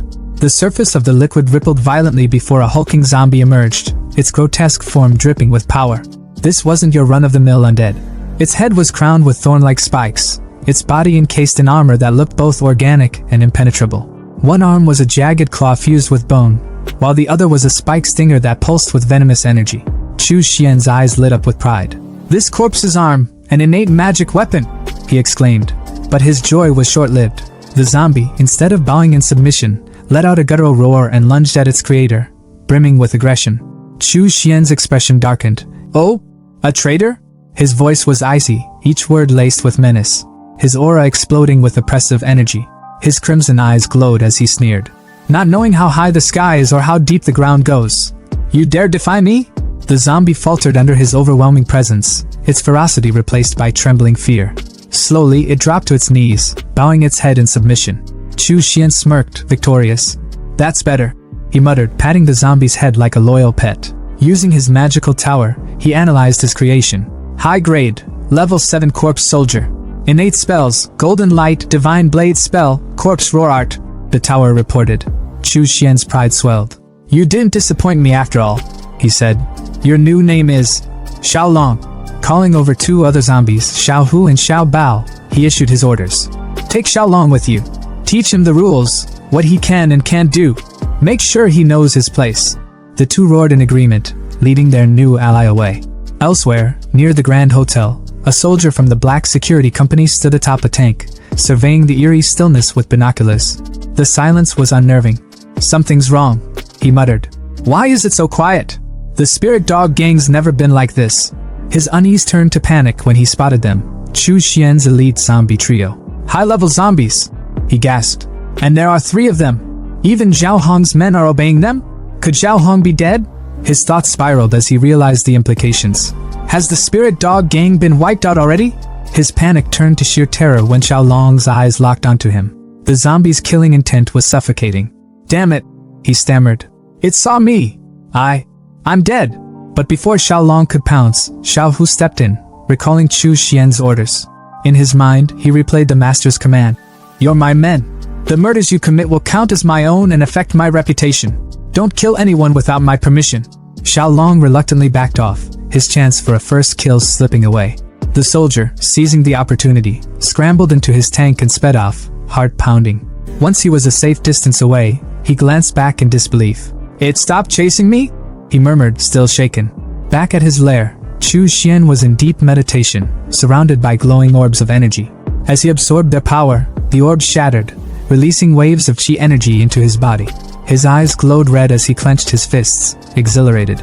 "Chi refinement, 7th stage," he declared. "With my current power, I'm invincible below the foundation building stage." His mind raced with plans. To reach the foundation building stage, I need to compress my spiritual energy into liquid form. But the ingredients for the original foundation building pill are tightly controlled by the righteous sections. Demonic cultivators like me have to find another way. His solution? The soul flower, a rare and powerful ingredient cultivated through slaughtered souls. The last time I returned to the Sichuan continent, I prepared the seeds. This zombie-infested planet has no shortage of souls ripe for harvesting. Once I reach the 9th stage of chi refinement, I'll find the perfect place to grow the soul flower. As Chu Xian's ambitions grew, the city outside descended further into chaos. Wolves roamed the ruins, their howls echoing under the pale moonlight. Amid the destruction, a soldier fell prey to the pack. His arm and eyes are missing and the wolves' leader is standing tall and majestic under the shimmering glow of the full moon. The apocalypse wasn't just unfolding, it was thriving. The sunlight spilled over the broken city, illuminating the ruins that had once been filled with chaos and carnage. Now, there was a strange serenity. No zombies, no screams, just silence, like the calm before a storm. Inside what looked like a makeshift throne room, Chu Xian sat back in his chair, legs crossed, looking every bit like a boss who had conquered the apocalypse. His zombie subordinates knelt before him, their grotesque forms hunched in submission. He leaned forward slightly, his voice cutting through the quiet. "Are you saying you found a den of giant wolves on the highway? And they're planning to attack us?" Xiao Hu, one of his zombie soldiers, let out a guttural roar, confirming the report. Chu Xian leaned back, his mind already calculating the next move. Xiao Hu and Xiao Bao had already leveled up to corpse soldiers, and Xiao Long had reached level 9. These wolves had the audacity to ambush them. Chu Xian's lips curled into a smirk. "Confident little bastards," he thought. But this wasn't just an annoyance, it was an opportunity. His thoughts sharpened. Perhaps this den could be the perfect breeding ground for spirit flowers. Without wasting time, he waved his hand, sucking his zombie trio into his magical tower to rest. His gaze shifted toward the city outside, a flicker of excitement in his eyes. Kicking his leg up onto the table with casual arrogance, he announced, "I just broke through the 9th stage of chi refinement. Looks like it's time to stretch my legs." Moments later, Chu Xian stood on his flying sword, the wind whipping through his hair as he surveyed the city below. The magical tower rested in his palm, its faint glow pulsing with the energy of his undead soldiers inside. His voice was calm but commanding. "Is it here?" he asked, the question hanging in the air. From within the tower, Xiao Hu's roar confirmed the location. Chu Xian descended gracefully and landed near a pair of smashed tanks. His sharp eyes fell on a lifeless body sprawled on the ground. "A Linjiang army guard," he muttered. "So even a level 1 transcendent couldn't survive this." His tone grew colder. "These wolves aren't as simple as I thought." Suddenly, a baby's cry pierced the stillness. The sound was raw and desperate, echoing across the ruins. Chu Xian froze, his eyes narrowing. That cry didn't sit right with him. His instinct screamed that something was off. Without hesitation, he conjured a green fireball, the glowing energy crackling in his palm before he hurled it toward the sound. The explosion lit up the area, a wave of destruction rippling outward. When the dust settled, a severed wolf leg landed near his feet. He stared at it, his expression unreadable, before speaking in a voice so cold it could freeze the air. "If a Linjiang army guard, a transcendent no less, died here, how could a baby survive? Crying so damn loud too?" His gaze darkened. "Someone else might have rushed in to save a life. But unfortunately," he smirked, his voice dropping to a cruel whisper, "you ran into me, a cold-blooded demon cultivator." As if on cue, a deep, guttural howling erupted around him. The ground trembled as the wolves emerged, their glowing crimson eyes locked on Chu Xian with unrelenting hatred, their snarls filling the air as they prepared to attack. But Chu Xian stood unfazed, his expression almost bored. With a casual flick of his hand, he summoned his zombie trio from the magical tower. The undead soldiers materialized, their grotesque forms radiating malice as they roared in unison. The wolves hesitated for a moment, their bloodlust clashing with the overwhelming aura of the zombies. Then, the pack parted, making way for their leader. A massive wolf stepped forward, its blue fur shimmering like frost under the sunlight. A black horn jutted from its head, and its claws scraped against the ground, sharp enough to carve through steel. Chu Xian's eyes narrowed as he studied the creature. "A level 2 transcendent wolf king," he muttered, almost impressed. "Not bad." The wolf king let out an air-splitting howl, the signal for its pack to attack. The wolves surged forward like a tidal wave of fur and fangs, their howls tearing through the air. Chu Xian's voice cut through the noise, calm and commanding. "Leave the transcendent to me," he told his zombies. "The rest are yours." The trio roared in response, charging into the fray without hesitation. The battlefield erupted into chaos. Blood sprayed as claws met bone, teeth tore into flesh, and the undead soldiers fought with a ferocity that matched the wolves' savage attacks. The ground was littered with bodies as the two sides clashed, either willing to back down. Meanwhile, Chu Xian faced the Wolf King head-on. The massive creature lunged at him with its powerful jaws, but Chu Xian sidestepped effortlessly, his movements fluid and precise. "Good teeth, strong bones," he muttered with a smirk. "You pass." The Wolf King snarled, its crimson eyes blazing with fury as it launched another attack. But Chu Xian was already one step ahead. Channeling his chi energy, he unleashed a bloodworm spell, the crimson energy coiling like a whip around the beast's jaw. With a flick of his wrist, he slammed the Wolf King into the ground, the impact sending shockwaves through the battlefield. Dust and debris flew everywhere as the creature groaned, momentarily stunned. Chu Xian walked toward it, his expression cold and calculating. "It survived my attack," he noted, tilting his head slightly. "Its physique is impressive. Pass."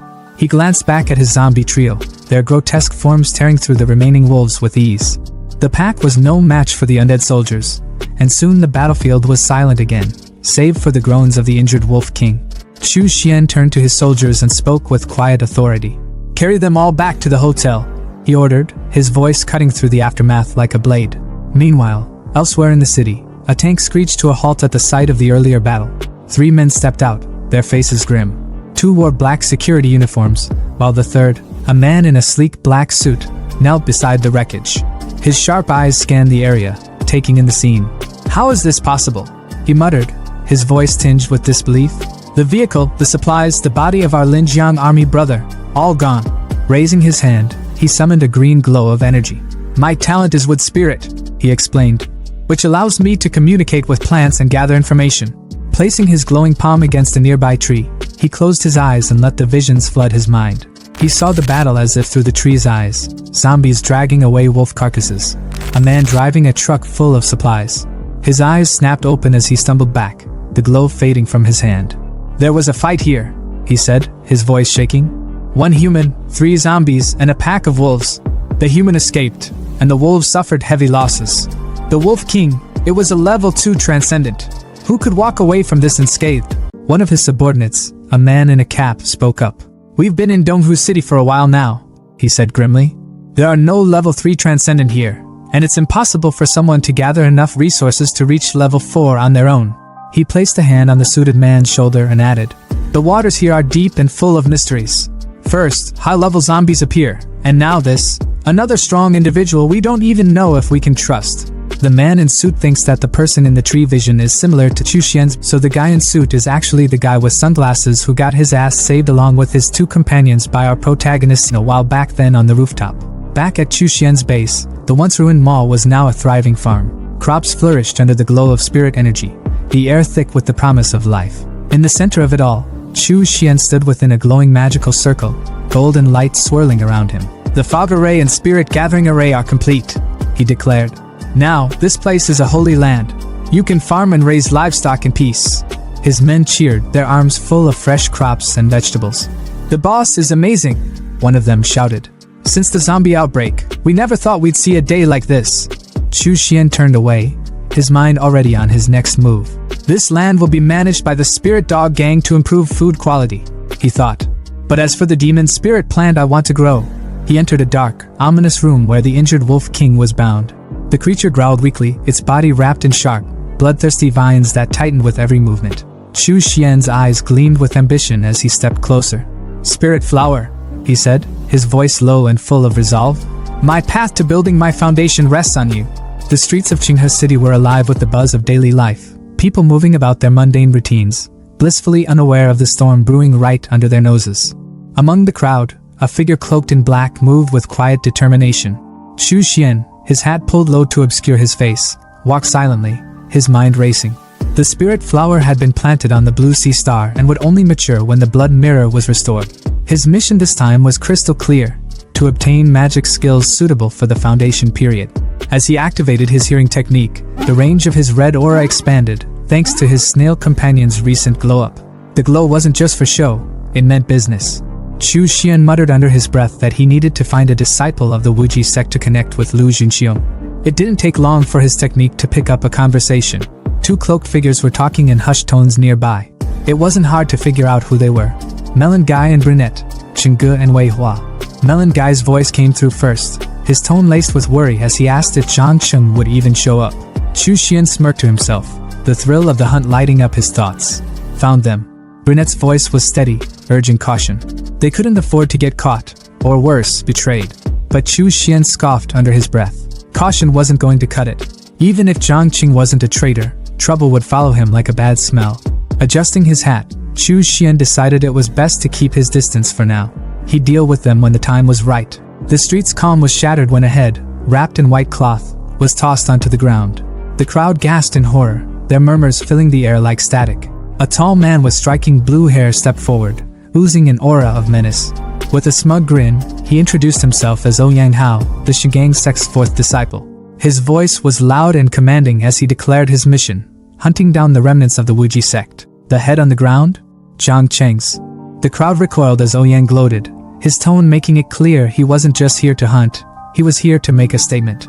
When one brave, or foolish, soul in the crowd dared to question his actions, Ouyang silenced him in the blink of an eye, slicing the man's hands clean off. His expression was cold, his voice even colder. "Ignorant and stupid," he sneered. "I'll spare your life, this time." As Ouyang's sharp eyes swept over the crowd, they locked onto Melon Guy and Brunette. His twisted grin widened, and his voice dripped with malice. "Demonic villains," he sneered, his tone almost playful, like a predator toying with its prey. Melon Guy and Brunette didn't wait around for a second invitation. They bolted, weaving through the panicked crowd as fast as their legs could carry them. Ouyang wasted no time, launching a blue beam of energy in their direction. The blast tore through the street, nearly hitting innocent bystanders. The crowd erupted in whispers, their fear palpable. "Ouyang Hao is too overbearing," one muttered. Another hissed for them to keep their voices down. Ouyang was no ordinary disciple. He was a genius of the Shingang sect, already at the 9th stage of Qi refinement. His reputation for cruelty was legendary, and he was a rising star destined for greatness. Chu Xian, still concealed among the crowd, listened to the whispers with a smirk. A genius disciple? More like a fat sheep ready for slaughter. His eyes flicked to the severed head on the ground, and an idea began to form. The chase intensified as Ouyang closed in on Melon Guy and Brunette. The red and purple lights of their aura streaked through the air as Ouyang's blue energy bore down on them. With a flick of his hand, Ouyang unleashed his spiritual sword finger technique. The sheer force of it sent waves of panic through the duo. They thought it was all over, until a crimson shield suddenly appeared, blocking the attack. High above, Ouyang hovered on his flying sword, his eyes narrowing as he glared at the figure who had intervened. The man stood tall, his presence commanding. "Have you forgotten me so quickly?" he asked, his voice steady and cold. "I am Zhang Qing. I've returned to claim your eyes." Melon Guy froze. "Zhang Qing? But how?" It didn't make sense. Ouyang wasn't buying it either. His voice dripped with scorn as he drew his second sword. "You're playing tricks," he growled. With his attention diverted, Brunette and Melon Guy took the opportunity to escape, disappearing into the chaos. Ouyang's focus snapped back to the imposter. "Demonic cultivators always have tricks," he sneered. "You let my prey escape. If you don't satisfy me, I'll make your life worse than death." But Chu Xian, now disguised as Zhang Qing, wasn't fazed. His crimson eyes glowed ominously as he laughed. "You've got it all wrong. You're the prey here." The tension snapped like a drawn bowstring as Chu Xian's zombie trio emerged, charging toward Ouyang with unrelenting force. But Ouyang moved like a storm, cutting through them with ease. His sword aura was relentless, indestructible, or so he thought. When he finally reached Chu Xian, ready to deliver the killing blow, his blade was stopped midair by something unexpected. A steel blood worm coiled around the blade like a living chain, its metallic body impervious to the sharp edge. Ouyang's eyes widened in disbelief. The worm had evolved. Chu Xian wasted no time, activating his blood-binding skill. The worm wrapped itself around Ouyang's body, tightening like a vice. But Ouyang wasn't done. "Interesting," he said, his grin returning. With a burst of golden energy, he activated a Shingang sect secret skill. "Release!" The energy shattered Chu Xian's binding, and Ouyang's aura flared brighter than ever. With his chi energy gathered at his fingertips, he prepared to unleash his ultimate move. "Your little tricks end here," he spat. Chu Xian's grin widened. "Is this your trump card? Looks impressive. I've been waiting for a decent opponent." Ouyang charged, his voice echoing as he screamed the name of his killer technique. "Shigang Absolute Sword Finger!" The air crackled with raw energy as he closed in on Chu Xian. But in a flash of smoke and chaos, everything changed. Ouyang froze mid-attack, his finger piercing nothing but air. Behind him stood Chu Xian, his zombie Xiaolong by his side. Ouyang's chest, however, was no longer whole. A gaping hole had been drilled through him by Xiaolong's devastating fist. This kinda reminded me of a scene from One Piece. Blood poured from the wound as Ouyang dropped to his knees. His voice trembled, weak and broken. "How is this possible? Who are you?" Chu Xian removed his Zhangqing disguise with a flourish, his cold voice cutting through the air. "The sex genius is just that." Back at the Wuji sex hideout, Melon Guy and Brunette reported their escape to Master Lu. "It must have been Chu Xian!" Melon Guy exclaimed, his voice filled with awe. "Senior brother Chu saved us twice." But Master Lu wasn't impressed. His voice was sharp as he barked his orders. "This kind of disciple must not be allowed to cause trouble. Where did you meet Ouyang Hao? Take me to rescue him now." A voice cut through the tension like a knife. "No need." Chu Xian stepped into the room, holding Ouyang Hao's severed head like a trophy. His voice was calm, almost casual. "Wuji Sexji Refinement Disciple Chu Xian greets Uncle Lu." Melon Guy's voice bursts with uncontainable excitement, practically shaking the air around him as he yells, "Senior Brother Chu? You're alive? That's freaking amazing." His joy is so raw it's almost infectious. But the brunette standing next to him isn't as animated. His gaze locks onto the severed head dangling from Chu Xian's hand. The shock on his face is undeniable as he points at it, his words coming out slow and full of disbelief. "Is that Ouyang Hao?" Chu Xian's expression doesn't change. He's as calm as someone discussing their dinner plans. "Well, I took the chance to avenge junior brother Zhang Qing," he says casually, as if holding the head of a once feared genius isn't a big deal. Because for him, it isn't. Master Lu steps forward, his tone a mix of pride and amazement, unable to hide how impressed he is. "Chu Xian, you've grown up so quickly. When the sect was destroyed, you were only at the 4th stage of Qi refinement, barely scraping by. And now you've killed Ouyang Hao? That can only mean you've reached at least the 9th stage." At this, Melon Guy's face twists comically, his eyes so wide they look like they might pop out of his head. Ninth stage? His voice is a stammer, disbelief dripping from every word. Even the brunette, who had been silent up until now, flinches, his expression betraying his struggle to process what he's just heard. Master Lu's pride deepens, his voice booming with satisfaction as he steps closer to Chu Xian. Great. I never thought talent like yours would come from the Wuji sect. It's truly a blessing for us. Chu Xian, stay with us at the Wu family estate. I'll do everything I can to help you break through to foundation." But Chu Xian, ever the lone wolf, shakes his head. His tone is steady, carrying a quiet but unshakable resolve. "I appreciate your kindness, uncle, but I intend to rely on my own strength to reach the next stage." Master Lu's brow furrows, concern flashing across his face as he presses further. "Why are you so determined to go at this alone, Chu Xian? What are you hiding?" Chu Xian's thoughts turn inside him, but outwardly, he places a hand on his chest, his voice taking on a dramatic edge. "Uncle, this situation isn't optimistic. If all the resources were poured into me, my brothers' lives would only become harder. I can't live with myself knowing I've made their paths more difficult just for my selfish gains." His words hit hard, cutting through the tension like a blade. Both Melon Guy and the brunette are visibly moved, their expressions softening. Melon Guy's voice trembles with admiration as he blurts out, "Senior Brother Chu, you're so selfless." Master Lu places a hand on Chu Xian's shoulder, his tone heavy with emotion. "It's rare to see someone with a heart like yours, Chu Xian. If the sect still existed, I would have never let talent like yours wander off on its own. If you ever need anything, don't hesitate to come to me." Chu Xian hesitates for a moment, his tone careful but direct as he asks, "Uncle, I was wondering about the blood refining scripture. How much does it cost?" Without hesitation, Lu raises 5 fingers, his voice calm. 500 blood beads, and I'll give you a copy." Chu Xian's mind races for a moment, a flicker of surprise crossing his face. In the past, even 1,000 sect contribution points wouldn't have been enough to exchange for something like this. Uncle Lu really is giving me a good deal. Outwardly though, he sighs, fumbling with his pouch as he blurts out, "Thank you for your kindness, uncle, but I only have 300 blood beads, plus the spirit stones I got from Ouyang Hao." Lu chuckles, brushing off the difference with a wave of his hand. "Don't worry about it. They're resources meant for disciples anyway. If they don't need it, I can just give it to you for free." Chu Xian freezes for a moment, stunned by Lu's generosity. His earlier wariness dissolves, replaced by a newfound respect. This disciple is truly grateful," he mutters, his voice soft but sincere. Lu hands him the blue book, the coveted blood refining scripture, his tone fatherly and full of warmth. "Take care of yourself out there, Chu Xian. Don't push yourself too hard. If trouble comes your way, come find me at the Wu family estate." Chu Xian bows deeply, his voice carrying the weight of his gratitude as he replies, "Yes, uncle." As he leaves, his brothers and Lu's voices echo behind him, their farewells tinged with both pride and sadness.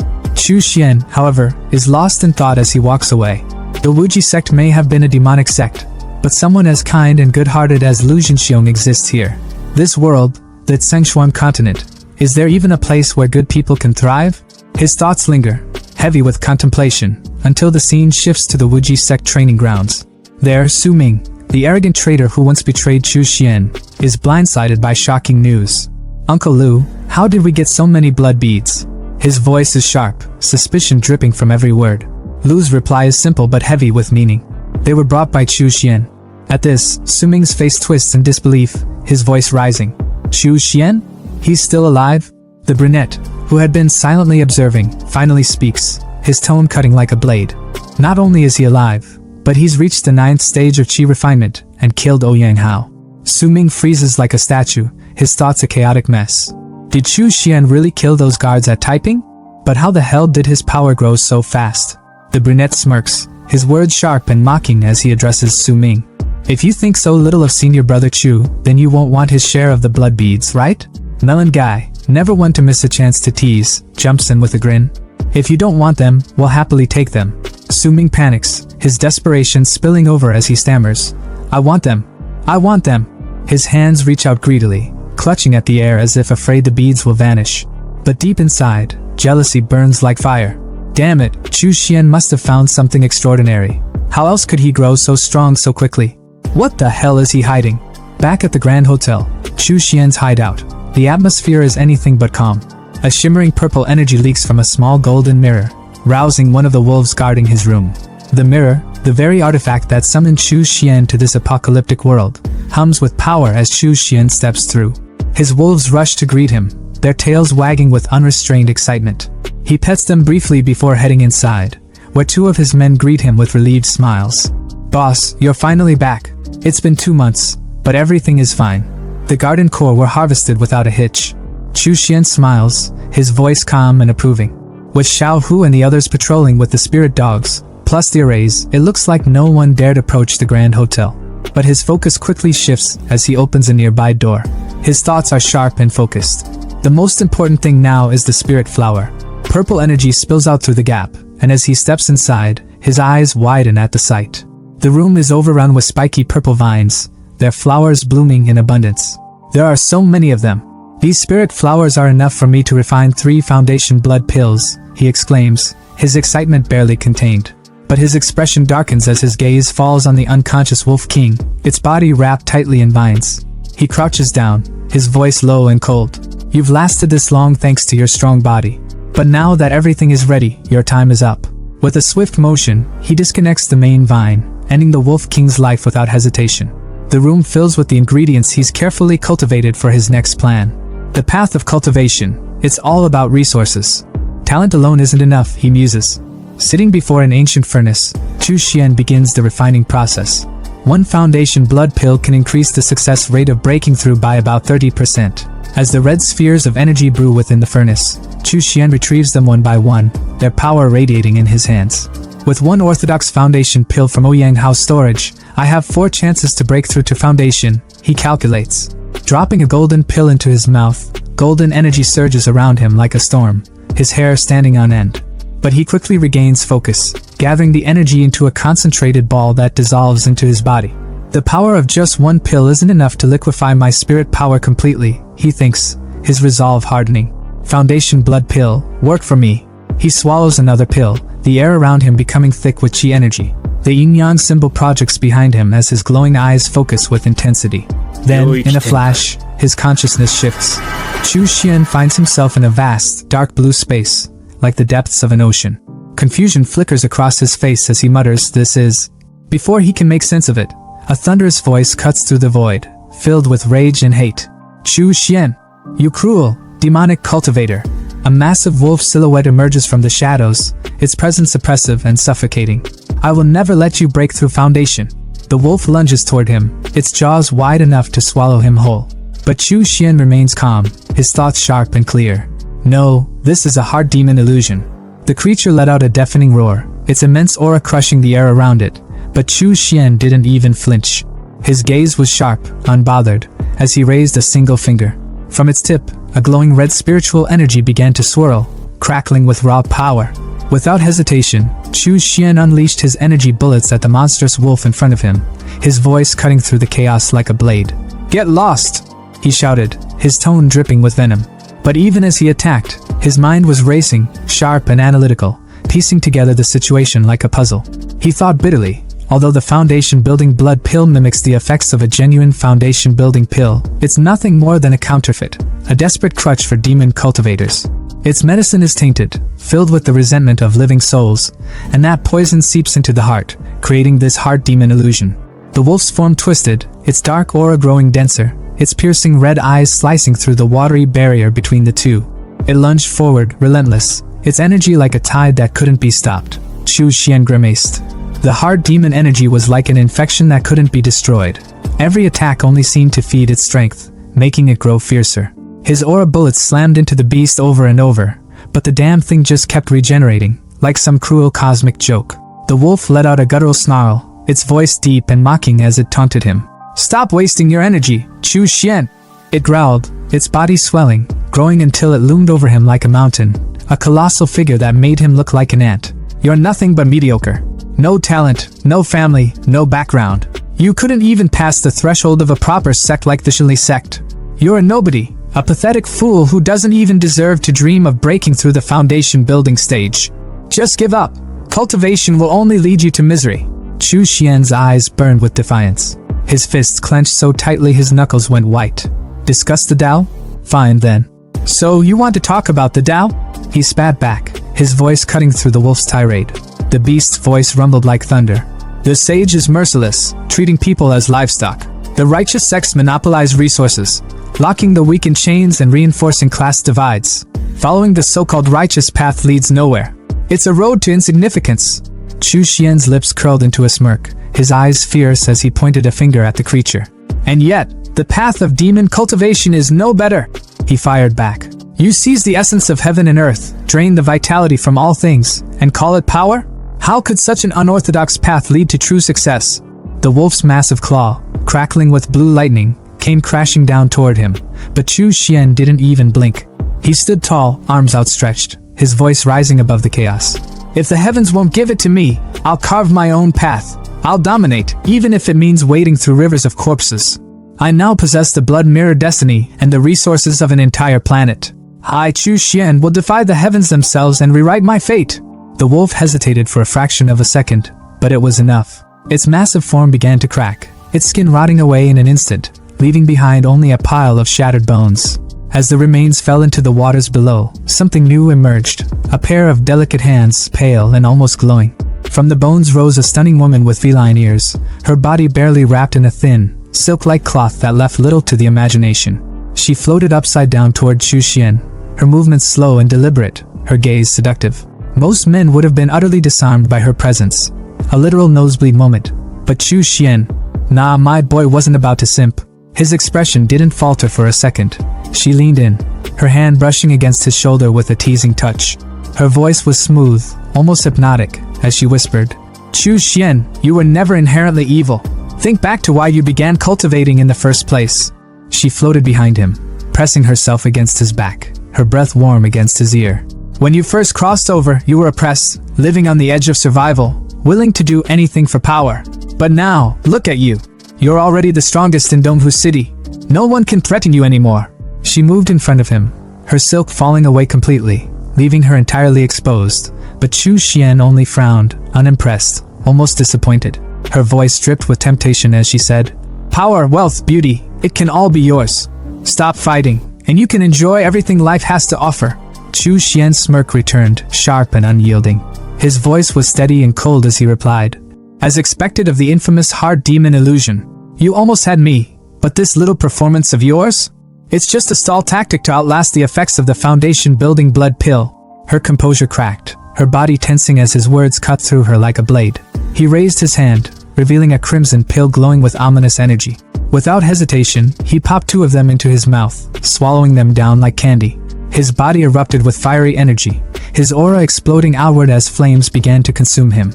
The woman's eyes filled with panic as she screamed, "You're insane! You actually dared to swallow 2 foundation-building blood pills at once? The spiritual power might grow, but the resentment of the living souls will only make me stronger. You'll die an even more miserable death." Chu Xian's lips curled into a menacing grin, his aura now overwhelming, his presence dominating. "No," he said calmly, his voice cutting through her panic like a knife. "I'm done wasting time with you. This little illusionary discussion of the Tao. It's reminded me of one thing. No reason, no obstacle, no force can stop the spirit of human progress."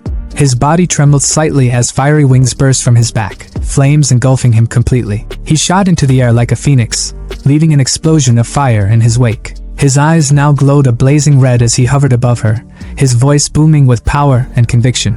"No reason can stop me." The woman, unable to withstand the searing heat of his flames, muttered weakly, "You've won." Ek. Her voice trembled with defeat, her seductive demeanor completely shattered. But Chu Xian wasn't done. Raising a hand, he summoned his flames, his expression cold and merciless as he aimed his power at her. She fell to her knees, begging, her voice desperate. Chu Xian, I'll stop. I won't obstruct your breakthrough anymore. What more do you want from me? His voice was deathly calm, his aura suffocating. I'm just curious, he said, his tone sharp and cutting.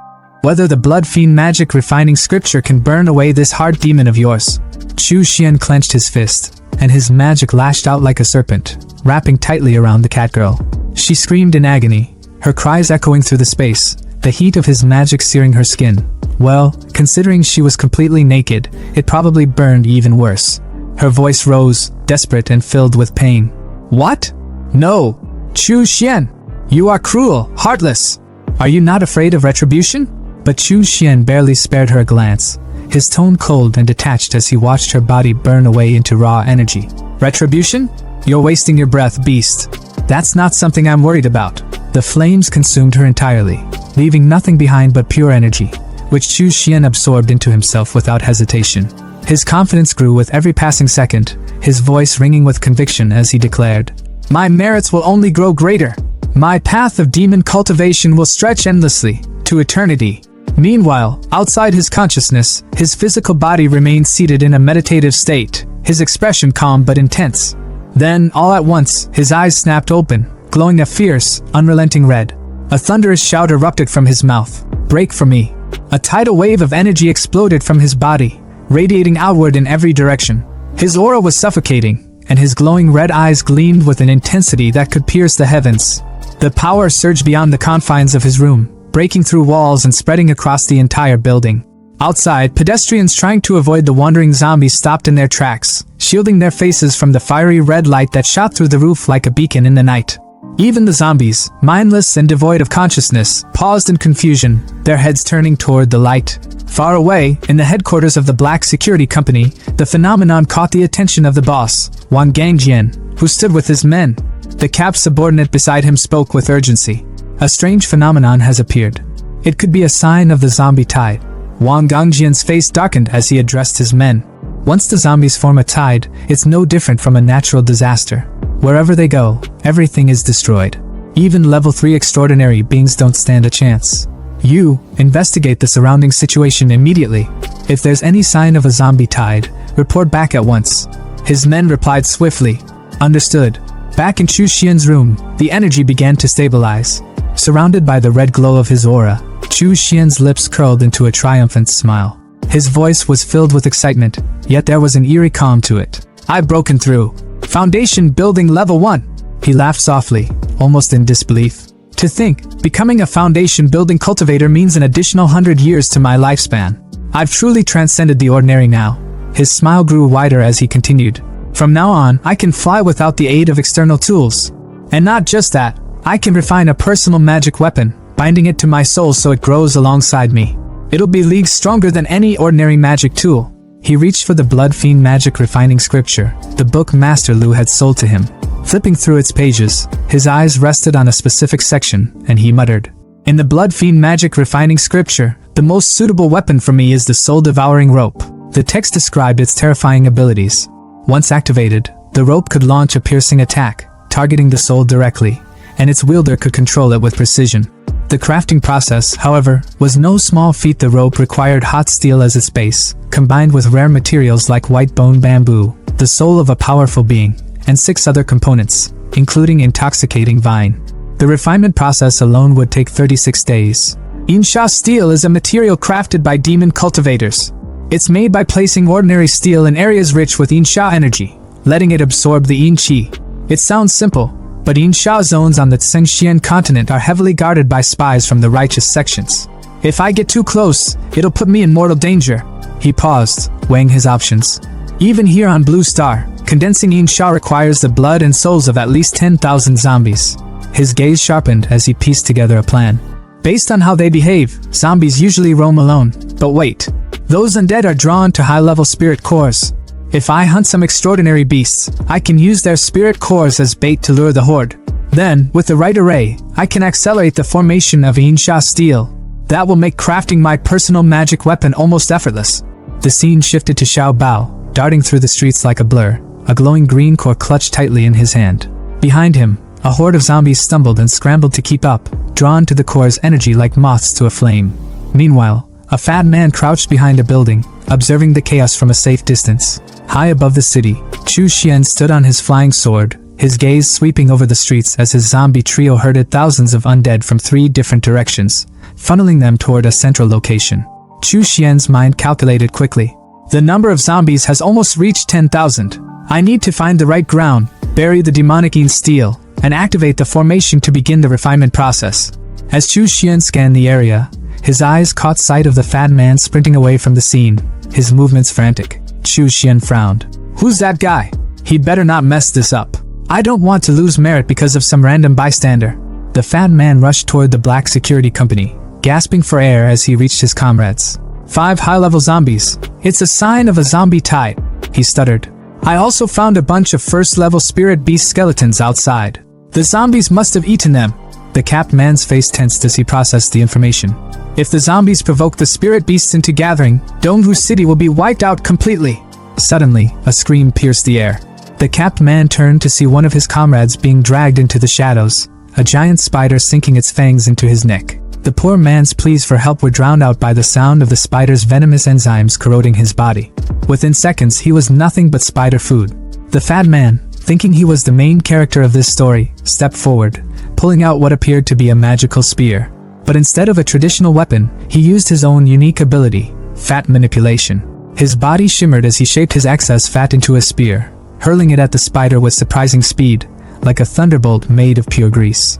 The spear impaled the beast, but it was too late to save their comrade, whose body had already been reduced to a liquefied mess.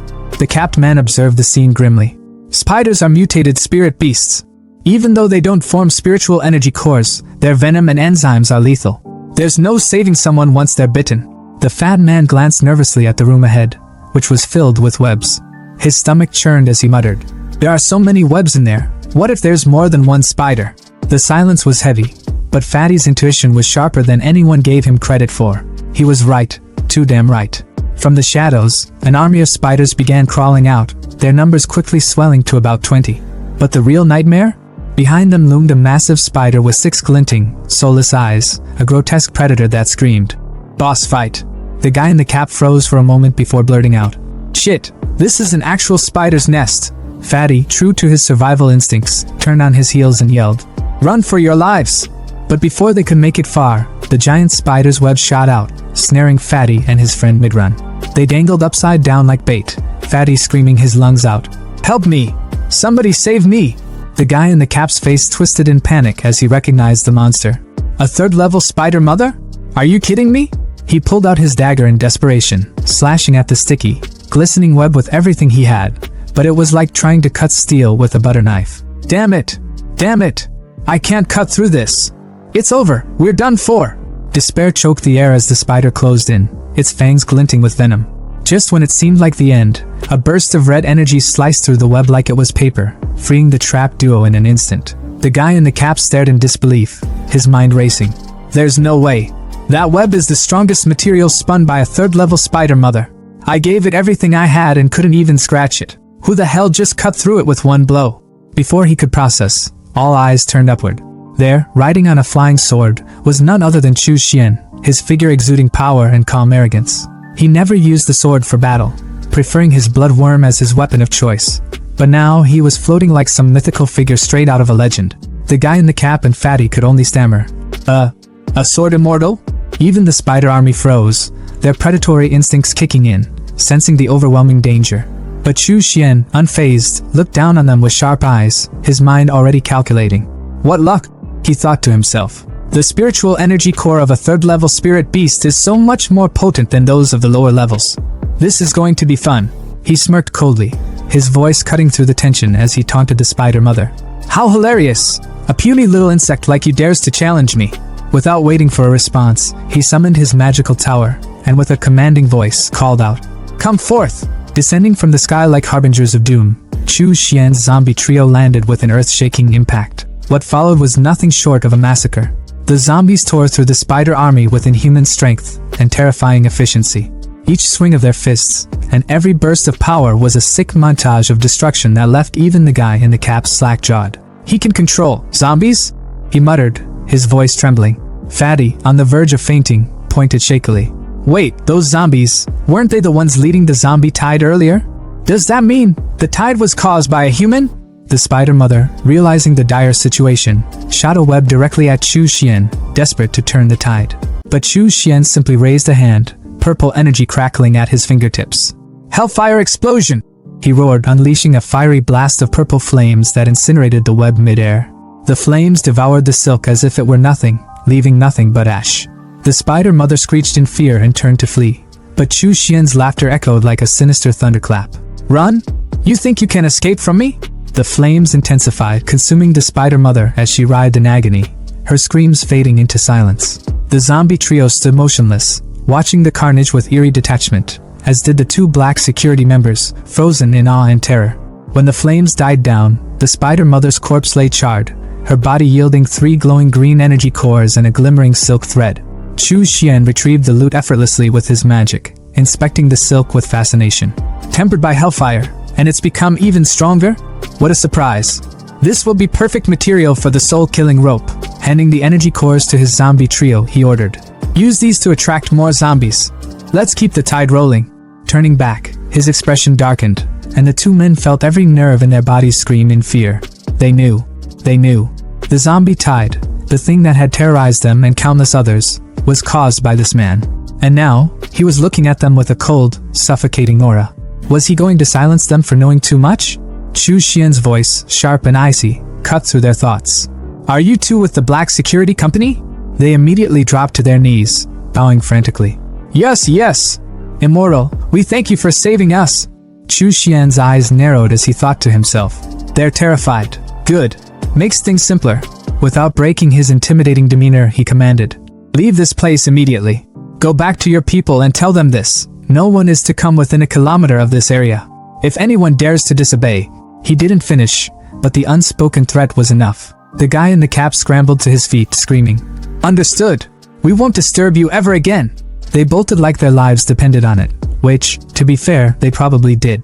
Chu Xian watched them disappear before pulling a flag from his inventory. Surveying the eerie, demonic aura that lingered in the spider's nest, he smirked. This place reeks of dark energy. Wang Gangjang slammed his hand on the table so hard, it probably left a dent. His voice boomed through the room, absolutely drowning out any other noise. Flying with a sword? Controlling zombies? Freaking mastering fire? And even slicing through the threads of a level 3 spider mother? Are you seriously telling me there's someone this insane running around Dongwu City? His mind raced as the reports from his men replayed vividly in his head, like a bad movie he couldn't turn off. He remembered the scene of 3 zombies absolutely decimating a wolf pack. Wait, zombies. His eyes narrowed, connecting the dots. Controlling zombies. Wasn't there that incident on the highway? The one where a whole pack of wolves got wiped out by some transcendent who could control the undead? His voice trailed off, but his suspicion only grew heavier. Capped guy, leaning back like he had 0 cares in the world, chimed in with his usual nonchalant tone. Right. Could it be the same dude? Fatty, on the other hand, nearly leapt out of his chair, his voice cracking with disbelief. So you're telling me we've got a level 3, no, maybe even level 4 transcendent just casually hanging out in Dongwu City? Wang Gangjang rubbed his chin, his eyes narrowing as he shut them tightly, deep in thought. This wasn't just some random transcendent flexing their power for fun. This guy's strong, no doubt about it. But provoking a zombie tide? That's not just some reckless move. What's their endgame? His voice dropped, heavy with the weight of his realization. If things go south, the survivors of Dongwu City are screwed. Utterly and completely. Fatty, bless his naive heart, jumped to defend Chu Xian, his voice loud and unwavering, though maybe a little too hopeful. No way. No one's insane enough to destroy a city over a disagreement. That's some cartoon villain shit. Cap Guy nodded in agreement, his voice calm but firm. Exactly. He saved me and Brother Tang. He doesn't seem like the type to go full evil mastermind on us. But Wang Gangjang wasn't about to sit around debating vibes. The man stood tall, his energy shifting as his tone turned sharp and unyielding. Enough. I'm going there myself to figure out his intentions. Cap Guy immediately shot up, panic lacing his voice. Brother, that's way too dangerous. But Wang Gangjang waved him off without hesitation, shaking his head like a man who had already made peace with his decision. Dangerous? There are hundreds of lives at Black Blade Security riding on this. As their leader, I don't get the luxury of playing it safe. His aura shifted dramatically, a golden light radiating from his body like he just powered up in a video game. Stay here. I'll try to negotiate with him, convince him to lead the zombie tide away from the city. But if I fail, his voice grew heavier, the weight of his responsibility pressing down on everyone in the room. You all evacuate Donghu City. I'll use my strength as a level 2 transcendent to buy you as much time as I can. Determined, resolute, and maybe just a little reckless, Wang Gangjang left, his massive tank-like truck rumbling as it carried him straight into Chu Xian's zone. As he approached, an eerie black aura with a red glow greeted him, blanketing the area in a suffocating atmosphere. He stepped out of his truck, immediately hit by the oppressive energy. His heart sank as he muttered to himself, "Why the hell is it so foggy all of a sudden? Is this another one of his tricks?" Reaching for his walkie-talkie, he cursed under his breath when it crackled uselessly. Damn it! Why now? The silence was deafening, unnatural. His instincts screamed at him that something was off. Tens of thousands of zombies gathered here, yet it's dead quiet? That makes zero sense. The unease clawed at his chest until a voice, cold and sharp, cut through the gloom like a blade. "You're with Black Blade Security, aren't you?" Chu Xian's voice carried an icy authority that made Wang Gangjang's blood run cold. Descending from the sky on his flying sword, Chu Xian's presence was nothing short of overwhelming. "Didn't your colleague warn you not to come near? This place is dangerous." Wang Gangjang's heart thudded in his chest as he stared at the transcendent before him. He's the one," he muttered internally, barely able to process the pressure radiating from Chu Xian. Summoning the courage to speak, his voice trembled slightly. I came because I'm worried this zombie tide could threaten the survivors. I had to see the situation for myself." Chu Xian's gaze was piercing, almost mocking. "Humph, then let me show you." With a casual wave of his hand, the fog cleared, revealing a mountain of zombie corpses piled high like some grotesque monument. A red beam of energy pulsed ominously behind Chu Xian, who hovered above it all on his sword. Wang Gangjang's jaw dropped, words failing him as he took in the scene. This is insane." Chu Xian's cold voice pulled him out of his shock. "Any zombie or spirit beast that steps into this area will never leave alive. That's all you need to know."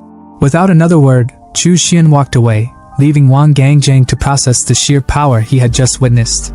Driving back to his base, Wang Gangjang's grip on the steering wheel was tight, his mind racing. His men's voices crackled through the walkie-talkie, their worry evident. "Brother, what's the situation? Are you okay?" Taking a deep breath, he finally replied, his tone steady but laced with relief. "Everything's fine now. There's no need to worry about the zombie tide. In fact, Donghu City might just be the safest place in the future." 2 days later, Chu Xian stood before a massive volcano, not a real one, but a horrifying construct made entirely of zombie corpses, with red energy oozing like lava. Hovering on his sword, he smirked. "It's time to see the results." Releasing his blood worm into the sea of energy, it slithered through the crimson glow, finally grasping the Yin Sha steel from its depths.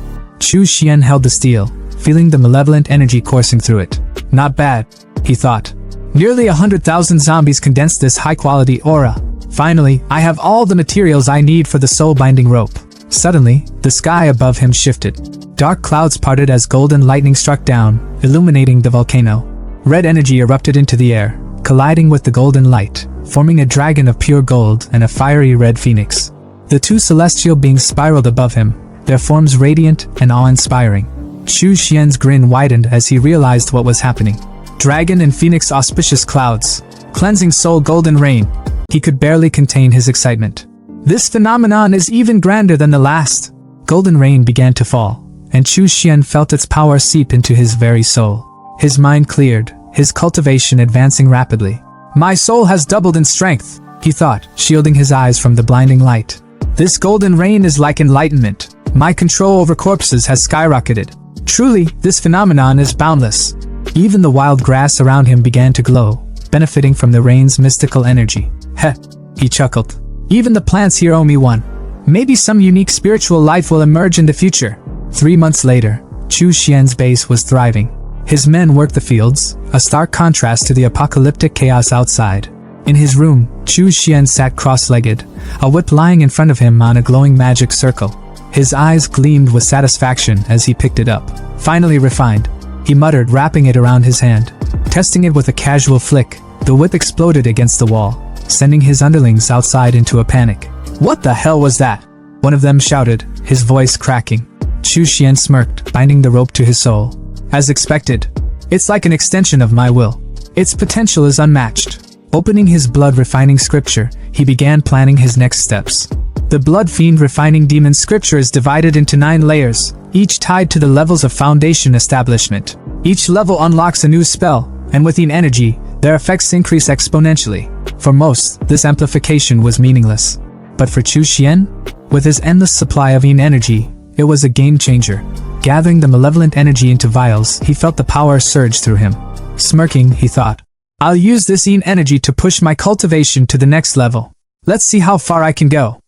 In the heart of Longjiang City, the capital of Linjiang Province, the tension was almost tangible in the grand meeting hall. General Yi, the embodiment of authority and control, stood at the head of the room. His voice boomed as he ordered his commanders to take their seats, the weight of his words instantly silencing the chatter. Without any preamble, he laid out the dire reason for this emergency assembly. A colossal underwater creature had surfaced, wreaking havoc in Longjiang. This wasn't just another sea monster story to laugh off over drinks. This thing was a leviathan, over 30 meters long, with the power to drag entire ships to their doom.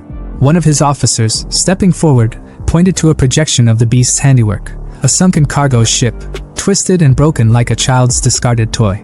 The grim reality hit harder when the officer confirmed that all 30 crew members aboard had perished. The room buzzed with murmurs of disbelief and fear. One commander declared that the creature was no ordinary beast. It had to be at least level 3, a threat that was far beyond what they usually faced. Another grimly admitted that, given their current military strength, taking it down would be anything but easy. But they couldn't just sit idly by while this monstrosity terrorized Longjiang. General Yi slammed his fist down, his voice cutting through the tension like a blade. Their mission wasn't to kill the creature, not yet, but to drive it away, to make it fear the Linjiang army's might. The hall echoed with their unified cry as every commander stood and saluted, ready to carry out their orders. An older man, his voice cautious but filled with purpose, stepped forward. He suggested reaching out to a cultivator he knew of in Donghu City, someone with the power to take on such a beast. General Yi, however, dismissed the idea with a calm arrogance. He acknowledged that extraordinary individuals existed across the empire, but no single man, no matter how powerful, could surpass the might of his 100,000-strong army. Besides, this cultivator was elusive, a shadow that came and went without a trace. Where could they even begin to find him? The idea was left to hang in the air, unanswered, as General Yi moved on to more immediate concerns. Meanwhile, in the MURIM world, Chu Xian sat in a quiet cafe, the picturesque balcony offering a stark contrast to the tension in Longjiang. The waiter approached, handing him a steaming cup of tea. Chu Xian, playing the role of a curious traveling merchant, casually asked about the tea house's name change. The waiter hesitated, his nervousness palpable as he explained that the Wu family, the former owners, had been accused of sheltering remnants of the Wuji sect. Their property had been seized by the Shingang sect in a swift and ruthless move. Chu Xian, though outwardly calm, felt a pang of inevitability. He had seen this coming. The Wu family had drawn too much attention, and trouble had finally caught up with them. He wondered how the remaining members, those who had hidden within the family, were faring now. Leaning into his carefully crafted role, Chu Xian feigned shock, his voice tinged with just the right amount of fear. He asked if the so-called demon cultivators had been captured, pretending to be worried about his own safety. The waiter eagerly reassured him, explaining that the Shingang sect had teamed up with Jilong Temple to hunt down the remnants of the Wuji sect, driving them into the southern cloud mist mountains. The city, he said, was safe now. Chu Xian let out a theatrical sigh of relief, thanking the waiter before sipping his tea. But his mind was already racing. Among the Wu family's hidden members, only Uncle Lu was a Foundation establishment cultivator. The rest wouldn't stand a chance against their pursuers. This was an opportunity he couldn't pass up. His life-bound artifact, the soul shackling cord, required the soul of a Foundation establishment cultivator to unlock its full potential. The zombies of Blue Star were no longer enough. This was his chance to take what he needed. The misty peaks of Cloud Mist Mountain loomed ahead, shrouded in an eerie stillness. Chu Xian moved silently, his senses sharp. Suddenly, a voice rang out, commanding him to stop.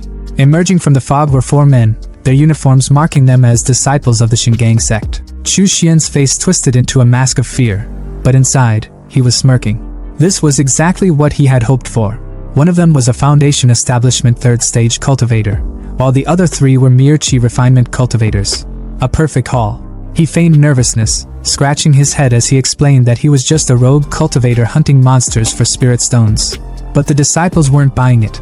They accused him of being a demon cultivator, their leader sneering as he admitted the truth. It didn't matter whether Chu Xian was guilty or not. His head was worth sect contributions, and that was all they cared about. They attacked in unison, their fists crackling with electric energy, but Chu Xian was already one step ahead. Their strikes passed right through his body as if he were a ghost. Before they could process what had happened, Chu Xian's afterimage dissolved, and the real him appeared above them, his whip drawn and glowing with deadly intent. In a split second, his whip lashed out, decapitating all 4 men in one swift motion. Their lifeless bodies hit the ground as Chu Xian calmly collected their souls, sealing them into his pouch with his soul-seizing technique. He examined his prize, noting that the Qi refinement souls would strengthen his 10,000 soul banner. But the Foundation establishment soul required special care. He needed a quiet place to refine it properly. Without a second glance at the fallen disciples, he disappeared into the mist, already planning his next move. In the dim, cold silence of a cave, Chu Xian meticulously tightened his grip on the whip in his hands, its surface glowing with an ominous red light. Yet, as the glow flickered and died, his face twisted in frustration. Another failure. Covering his face with his hand, he muttered to himself, his voice laced with disappointment. Failed again. Months of effort, battles, and bloodshed, and still, the soul-shackling cord refused to be refined. His tone turned bitter as he addressed the empty air, as if venting to some invisible presence. A month of slaughter, 4 Foundation establishment cultivators, over a dozen Qi refinement cultivators, and yet none of their souls have been strong enough for this damn whip. He secured the whip to his side with a resigned sigh. Looks like I'll need to hunt someone stronger. Someone whose soul isn't as weak and pathetic as theirs. Just as his thoughts began to spiral, a noise from outside the cave snapped him back to reality. The clashing of weapons and shouts echoed closer. His eyes narrowed. Fighting? Out here? Without hesitation, he strode toward the source of the commotion. Outside, chaos unfolded. An old man in white robes, his face contorted with rage, was chasing after another man drenched in blood, Lu Jinxiong. The old man's voice boomed, each word dripping with murderous intent. Lu Jinxiong, you killed my brother Zhao and 2 other Foundation establishment cultivators from the Shingang sect. Stop running and accept your death. Lu, visibly weakened and coughing up blood, spun around, his defiance undimmed despite his injuries. If you're going to kill me, just do it. Don't waste your breath accusing me of things I didn't do. His words were brave, but his body betrayed his limits. The old man sneered. This is the end for you. Severely injured, out of pills, and still standing? Impressive. But let's be honest, you're out of time. Before the old man could land the killing blow, a flash of red streaked through the air like lightning, a whip. The sheer speed and force of it caught the old man off guard, and though he managed to raise a magical shield in time, it shattered like glass. The whip didn't stop there. It sliced across his wrinkled face, leaving a gash that made him stumble. Gritting his teeth, he barely had a moment to recover before a giant fiery red hand materialized above him, slamming him into the ground with such force that blood sprayed from his mouth. The old man struggled beneath the crushing weight of Chu Xian's spell, his body trembling as he tried to resist. Lu looked up, his vision blurry, and muttered in disbelief. Chu Xian? You've advanced to the Foundation establishment stage? But before Lu could process what was happening, the old man gritted his teeth and chanted a spell, summoning a burst of blue energy that sliced through the fiery hand, pinning him down. Blue Cloud Divine Sword. The spell shattered the oppressive force, freeing him. Lu's expression darkened with worry as he watched the 2 cultivators face off. This isn't good. Sunshire's foundation has been stable for years, while Chu Xian just broke through. This could turn ugly fast. Sunshire, the old man, glared at Chu Xian with a mix of anger and fear. I should have killed you back then. Letting you escape was my mistake. I never imagined you'd break through so quickly. But no matter. Today, I'll finish the job and kill you, you arrogant upstart. He raised his hand, summoning a flurry of glowing swords that shot toward Chu Xian with deadly precision. But instead of striking flesh, the blades passed through Chu Xian's form like smoke. Sunshire's eyes widened in shock. No. An escape skill? As realization dawned, it was already too late. Chu Xian reappeared behind him in a blur of motion, his whip slicing cleanly through the air and severing Sunshire's head in one swift strike. Even as his head fell, the old man's lips trembled, trying to form words. How did you? Chu Xian wasted no time. He extracted the old man's soul, examining it with cold detachment, condensed and strong. Much better than the trash I've been collecting. Maybe this one will finally work for the soul-shackling cord, turning his attention to the stunned Lu. Lu's voice was shaky but filled with awe. Chu Xian, I didn't think you'd win. The last time I saw you, You were only at the 9th level of Qi refinement. Chu Xian, his tone cold and dismissive, replied, Ouyang Hao had a foundation pill. I took it and broke through. That's all. Pure coincidence. Lu laughed nervously. Built your foundation with just one pill? That's insane. Your growth is unprecedented. But then his tone grew serious. By the way, when Sun Sure was chasing me earlier, he accused me of killing several of his junior apprentices. Was that? Chu Xian cut him off without hesitation. It was me. His bluntness made Lu break into a cold sweat. You took them all out? Cultivators who've been at the foundation stage for years? That's incredible.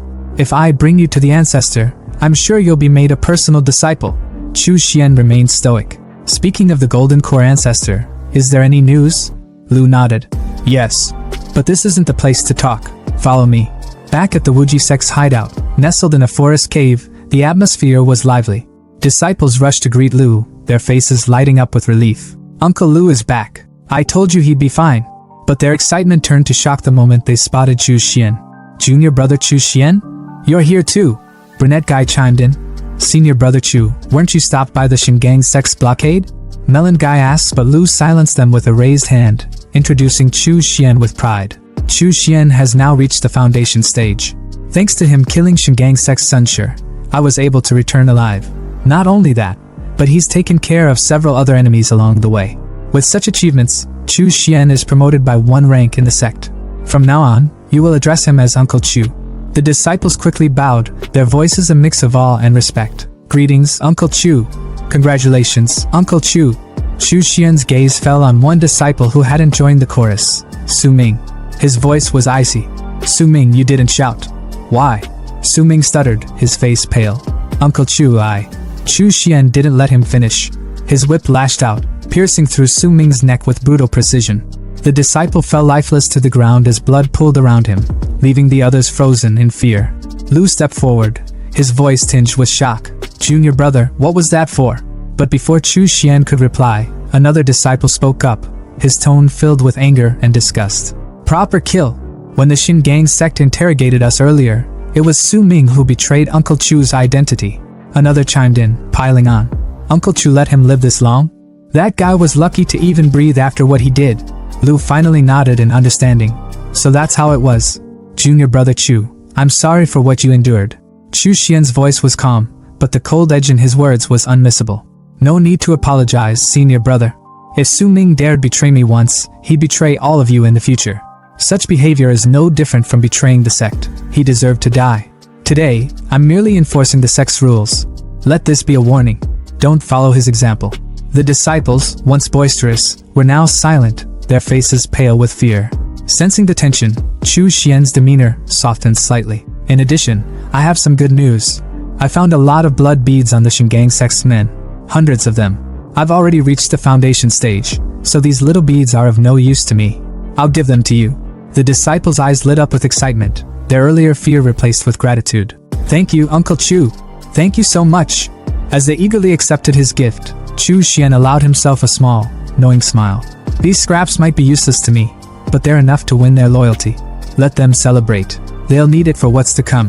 The air was thick with tension as a mysterious figure stood in the shadows, observing the chaos unraveling before him. His voice was low but laced with admiration, muttering to himself as if chronicling the moment. He used both kindness and force, and he didn't hesitate to kill when necessary. Congratulations, Wuji sect. Looks like you've picked up another prodigy. His words hung in the air like a quiet storm, drawing Chu Xian's attention. Turning to the shadowy figure, Chu Xian narrowed his eyes and asked, Who is he? Before Chu Xian could say more, Lu jumped in, practically buzzing with excitement. This is Wu Ku, the head of the Wu family. His voice carried the energy of someone who clearly respected the man.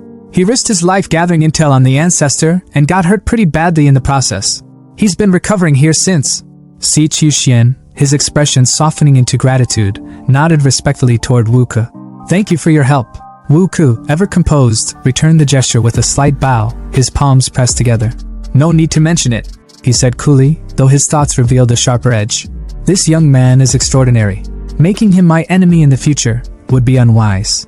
Chu Xian, however, was all business. Fellow Taoist Wu, is there any news about the sect's ancestor? Wu Ku didn't waste time. The Golden Core ancestor, Wan Wuying, is also your senior brother Lu's master. He's been captured by the Shingang sect and is currently imprisoned in Yinwu village, to the north of the Yinwu mountains. Sichu Xian's brows furrowed in disbelief. Imprisoned? They left someone alive? His tone was sharp, almost disbelieving. Lu's face twisted in anger, as he gritted his teeth. The Shingang sect, those fucking hypocrites. All they care about is sword chi, and the best way to temper it is through battling evil spirits. Wuka's voice cut through Lu's anger, his own fury bubbling to the surface. That's not all. The leader of the Shingang sect is using the special physique of our ancestor to extract his blood repeatedly. He's feeding it to an evil spirit to strengthen his sword chi, hoping to break through to the nascent soul stage in one go. The revelation hit Sichu Xian like a bolt of lightning. Outrageous! He roared, his voice echoing with fury. But deep inside, his thoughts were colder, almost sardonic. Ha, somehow that fits their idea of righteousness. Lu, unable to hold back, exploded. Right now, Yinwu Palace is only guarded by 4 Foundation cultivators. The leader only shows up once a month to draw blood. If we avoid him, there's nothing to worry about. Junior brother Chu, let's join forces to rescue Master. Sichu Xian rubbed his chin thoughtfully, his calculating nature kicking in. But there's only the 3 of us at the Foundation stage, against 4 of them. Not to mention the defensive array around the palace. The odds of success are not great. Lu, refusing to back down, pointed out another potential ally. We have one more. She's the disciple of the first ancestor, and is at the 3rd level of the Foundation stage. Sichu Xian's mind immediately connected the dots.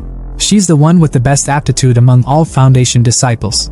If anyone has a shot at reaching the Golden Core stage, it's her, senior sister Li Xianwei. Lu continued, his determination unwavering. I've already contacted her. She left worldly affairs behind, but for the sake of rescuing the ancestor, she's willing to come back. The only condition is that Ancestor Wan accepts her as his eldest disciple. Lu dropped to his knees, bowing his head deeply to Sichu Xian. Please, Junior Brother Chu. With you, we have the numbers. After this, I'll personally ask Master to accept you as his disciple. Sichu Xian quickly moved to pull him up, his voice steady but firm. Senior brother, get up.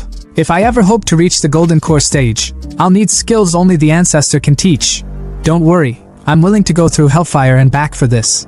The plan began to take shape, and soon they stood at the edge of Yinwu Manor, the wind whipping around them.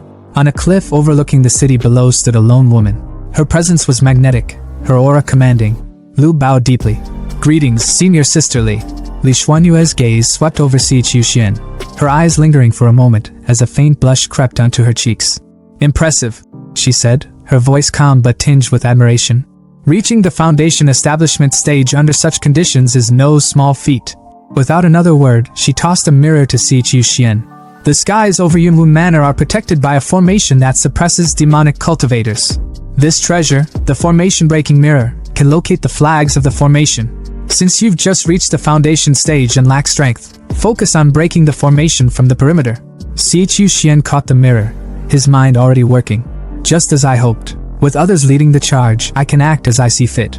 Out loud, he said. As you wish, senior sister. Li Xianwei turned, her voice sharp as she outlined the plan.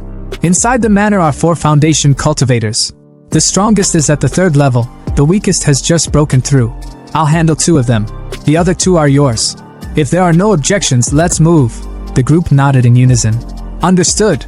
The battle erupted in a flash of chaos. A massive explosion lit up the sky, a golden mushroom cloud rising high above. The shockwave shook the ground as a voice screamed. Who dares intrude on the forbidden grounds of the Divine Sword sect? Another voice shot back, dripping with mockery. Your dad, that's who? Watching the chaos unfold through the mirror Li Xianwei had given him, Sichu Xian's eyes glinted with resolve. It's time. Summoning his magical tower, he called forth his trio of zombie minions. Xiao Bao, Xiao Long, Xiao Hu, go! As his undead warriors charged into the fray, Sichu Xian thought to himself, the situation's too chaotic to waste my own spiritual energy. Best to outsource the dirty work. Meanwhile, amidst the battle, Lu shouted to Li Xianwei. Senior sister, the formation's suppression is gone. She smiled faintly, a small blush betraying her thoughts. Good. Junior brother Chu works faster than I expected. Her demeanor shifted instantly as she lunged forward, piercing one of the Divine Sword sect cultivators through the chest like a skewer. The man's companion, panicked and drenched in fear, screamed, Master Wei Kong, the formation's down. If you don't act now, we're all dead. From deep within the temple, a golden light flared. A sword burst forth, cutting through the air with terrifying speed. A voice, cold and commanding, followed. Foolish! I was waiting for the perfect moment to strike, and you ruined it. The sword shot toward Li Xianwei, but she dodged at the last second, the weapon returning to its owner like a boomerang. From the shadows emerged a monk, his golden aura radiating power. Li Xianwei, he said, his tone sharp. Benefactorly, we meet again. Xie Qiuxian, watching from a distance, muttered to himself. Hui Kong, the battle monk from the Golden Dragon Temple. A genius on par with senior sisterly herself. They've clashed before, and he's got more wins than losses. Li Xuanyue's aura flared, a mix of purple and pink energy swirling around her as she shouted at the monk. Hui Kong, your Golden Dragon Temple claims to be compassionate, yet here you are, colluding with the Divine Sword sect, imprisoning cultivators, and feeding their blood to ghosts. Hui Kong's golden aura burned brighter as he retorted, his voice steady but sharp. Nonsense! This monk is here to slay vengeful spirits. I know nothing of imprisoning cultivators or blood-feeding ghosts. But you, demonic scum of the Wuji sect, have delivered yourselves to death's door.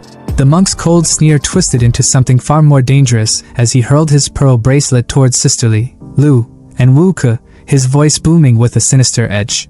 Allow me to send you all to your graves. The bracelet tore through the air like a blade. In a flash, Wu Ke's hand was severed clean off, blood spraying as he cried out in pain. The bracelet hurtled toward Lu next, but his magical cloak flared to life, deflecting the attack just in time. Sisterly, however, moved with an almost ethereal grace, vanishing momentarily before reappearing a few paces away. Her skill, Shadow Step, saving her from what had been a near-death strike. Barely catching her breath, Sisterly's thoughts were racing. This damned Hui Kong. He intentionally let us burn through our spiritual energy. Now he's making his move to clean up what's left of us.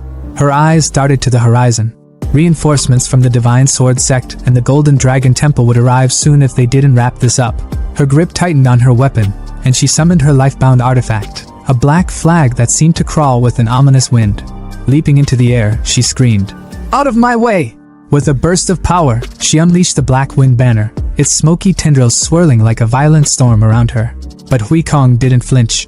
His muscles bulged as his aura erupted in golden fury, his body glowing like a super scion ascending to a higher form. Running? Did you ask this monk for permission? His voice thundered as he launched himself at Sisterly, his sheer speed blurring his figure. Before she could counter, his strike landed with devastating precision. Her flag splintered in her hand, its shards scattering like broken glass. Her body hit the ground hard, rolling as smoke and debris exploded around her. Her robes were torn, her weapon destroyed, and her energy drained, but her spirit remained unbroken. Hui Kong stalked toward her with a smug grin, his voice dripping with mockery. Benefactorly, prepare to die.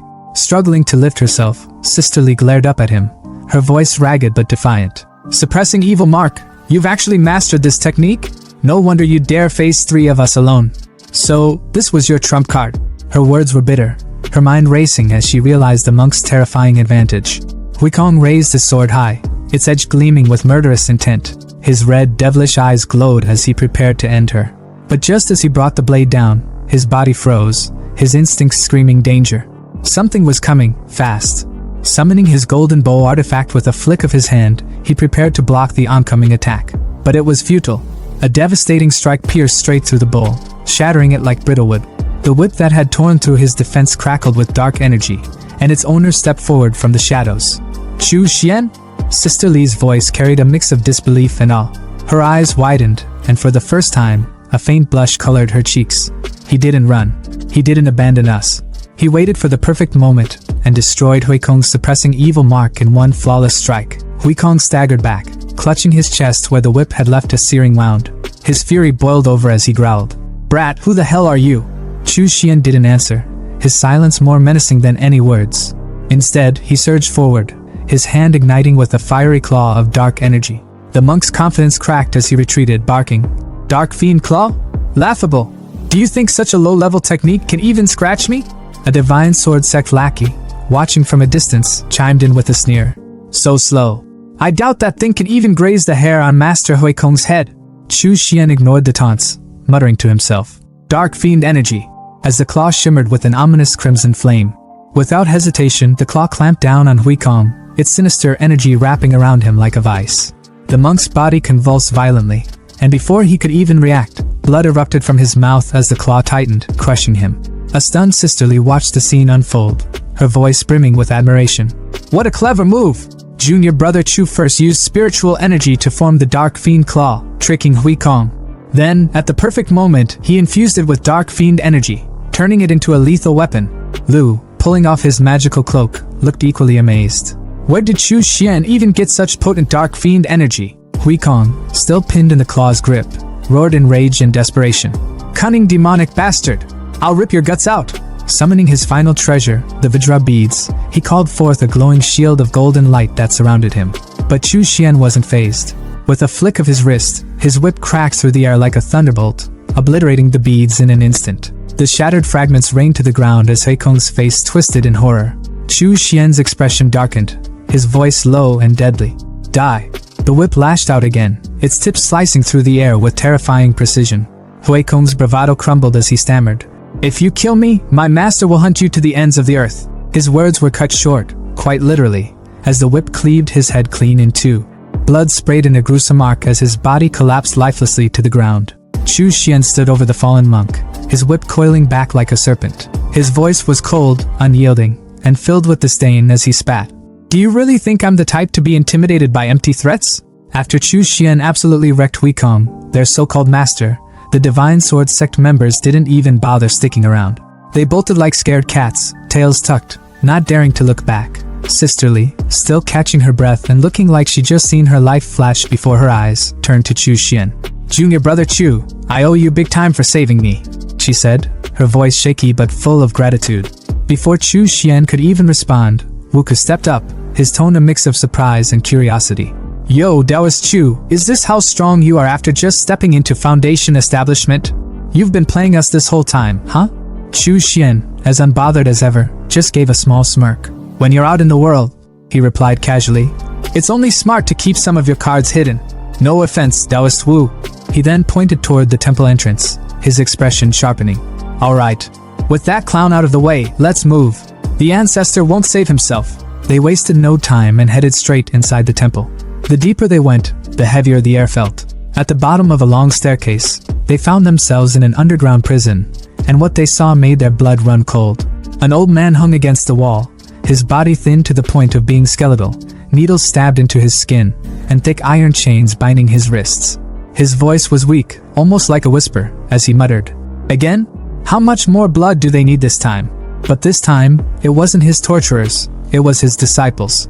His tired eyes widened in disbelief as Lu's voice cracked with emotion. Master! It's me, Jin Xiong! The old man blinked, his voice trembling as realization hit him. Jin Xiong. It was none other than Wan Wuying, the legendary Golden Core ancestor of the Wuji sect. Lu didn't waste a second. He unsheathed his sword and swung it down, breaking one of the chains. Master, don't worry! We'll get these restrictions off and get you out of here! Lu's voice was determined, but there was also urgency. Sisterly and Chu Xian stepped forward. Disciple greets Ancestor Wan Wuying, they said in unison. For the first time in who knows how long, Wan Wuying cracked a smile. His laughter filled the room, not with mockery, but with pure relief and joy. The heavens really do have mercy. Who would have thought I, Wan Wuying, would live to see freedom again? Haha. Good, good, good. You all make this old man proud. The pride of the Wuji sect. Wan Wuying's body began to glow. Purple energy burst out of him, shattering the restraints as he yanked the needles out like they were nothing. Even Lu, who had seen his master's immense power before, was left speechless. Without hesitation, Lu handed Wan Wuying a bag filled with blood beads. Master, your recovery comes first, he said, urgency still in his tone. Wan Wuying didn't need to be told twice.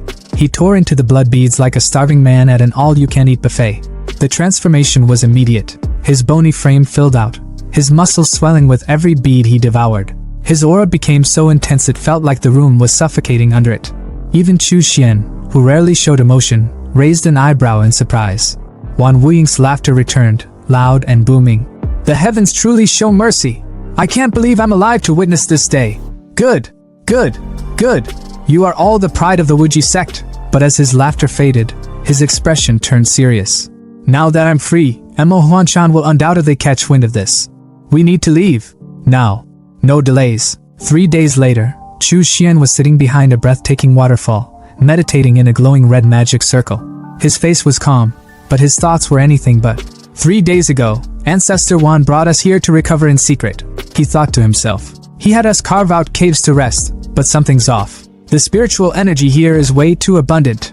This place clearly belongs to the righteous 5 sects of the U Kingdom, so why hasn't anyone come for us yet? He opened his eyes, his gaze locking onto the whip coiled around his hand. His expression darkened. Huh! The soul-devouring chain is reacting? He pulled it out, its aura swirling ominously. Originally, I planned to use Sunshure's soul for this, he muttered. But then I got my hands on Huikong's soul and figured, why not throw him in too? Inside the chain, 2 souls clashed violently, their energies colliding like a storm. Chu Xian watched with a faint smirk. Looks like the 2 of them have been duking it out, and it's finally over. His voice dropped to a commanding tone. Come out. The air around him shifted as Huikong's soul emerged, his spectral form glaring at Chu Xian with pure, unfiltered rage. The monk's ghost let out a roar and charged at him, but honestly, he wasn't as intimidating as he thought he was. Chu Xian didn't even flinch. He casually smacked the soul with the whip handle like he was swatting a fly. 10 minutes later, Huikong's soul was kneeling before Chu Xian, completely defeated. It's done, Chu Xian said, his tone cold and final. The monk's arrogance had been beaten out of him, literally. With Huikong's ferocity and brutality, he's perfect as the spirit of the soul-devouring chain, Chu Xian mused. From now on, I can feed him the souls of captured cultivators to make him stronger. With a flick of his wrist, Huikong's soul was sucked back into the whip. As my life-bound artifact, the soul-devouring chain will only grow more powerful over time. And naturally, Huikong's strength will grow with it. His moment of reflection was interrupted by a voice from the other side of the waterfall. Uncle Chu, the ancestor has emerged from seclusion. Aunt Lu asked me to call you over. Chu Xian sighed, shaking his head. Here we go again, he thought. Inside the cave, Wan Wuying sat on a throne carved from stone, his gaze sharp and commanding as he addressed his disciples. Nephew Lu, as the last disciple of the first patriarch, I owe you for my freedom. Today, I've seen your strength, talent, and character, and they're all exceptional. But that monk from the Golden Dragon Temple wasn't ordinary. He had the suppressing evil mark. How did you manage to defeat him? Sisterly, ever respectful, quickly replied as Chu Xian entered quietly. To be honest, ancestor, it wasn't me who defeated Huikong. It was junior brother Chu. Wan Wuying's eyes lit up with curiosity. Oh? Lu stepped in, nodding. Master, the monk's name was Huikong. He was ruthless and cunning. The 3 of us barely made it out alive. It was junior brother Chu who held back until the perfect moment, then took him out in one decisive strike. Even the blood pearls you consumed came from him. Chu Xian stepped forward with confidence, bowing deeply as he spoke with an air of respect that could have inspired a whole motivational speech. Disciple Chu Xian of the Wuji sect greets the ancestor. His tone was crisp, sharp, and full of expectation. But the ancestor? Yeah, he hit him with the most soul-crushing line possible. Eyes half closed, voice calm but dismissive, he muttered. Chu Xian? Never heard of you. Bro, the disappointment was palpable. Chu Xian's face held it together, but inside? Pure devastation. You could practically hear his pride cracking like glass. Lu, being the MVP big bro he is, quickly stepped in to save the moment. Master, he began, voice smooth like he practiced this in the mirror. Back when the sect fell, junior brother Chu was still in the chi refinement stage. He's grown a lot since then. The ancestor raised an eyebrow, stroking his beard like some wise old sage in a drama. When the sect fell, you must have been at least chi refinement level 8 or 9, Chu Xian. And yet, he paused, his gaze cutting like a knife. I don't recall any disciples at that level matching your name. Ouch. That was a second blow to the ego. But Chu Xian wasn't about to let himself collapse. With a calm smile that screamed, I've got this. He clasped his hands and responded humbly. At that time, I was only at chi refinement level 4. After the sect's destruction, something clicked. Like I unlocked cheat codes or something. And I advanced rapidly. With a bit of luck and, well, a lot of blood pearls, I recently reached the foundation establishment stage. The ancestor froze for a moment, his brain buffering. In his head, he was basically screaming. Hold up. In just 1 year, this kid went from chi refinement level 4 to foundation establishment. His thoughts spiraled. Talent like this is insane. No, this is golden core potential, easy. I need to lock him in before someone else snags him. With a decision made, the ancestor raised a hand, his fingers glowing with swirling purple energy as he pointed directly at Chu Xian. Chu Xian, he said, his voice booming with authority. Would you like to become my disciple? Chu Xian's brain was doing backflips. This was it. The jackpot. The dream. Perfect, he thought, barely containing his excitement. Future cultivation techniques? Secured. He dropped to the floor, bowing so low you'd think he was worshipping the ground. "Ancestor," he said, voice dripping with humility. "I humbly accept." The ancestor, Wu Ying, descended from his throne like a king granting an audience. His steps were slow and deliberate, his face lit with rare satisfaction. When he reached Chu Xian, he extended a hand and gently pulled him up from the bow. "Good, good," Wu Ying said, stroking his beard with a smile that could rival a proud dad at graduation. "Having a disciple like you brings me great joy." Then, Wu Ying turned his attention to the rest of the squad. "Xian Yu Wu Ke," he said, his tone now all business. "Now that I'm the only golden core cultivator left in the Wuji sect, would you both also like to become my disciples?" The room shifted as the trio lit incense sticks, the ceremonial vibes hitting hard. Together, Li Xianyu and Wu Ke spoke up, voices steady and full of respect. "Disciple Li Xianyu greets master. Disciple Wu Ke greets master." Wu Ying gave a slow nod, his sharp gaze scanning the group like he was sizing up his new team. His fingers found their way to his beard again as he mused. "Xianer," he said, calling out Chu Xian. "Your talent is unmatched.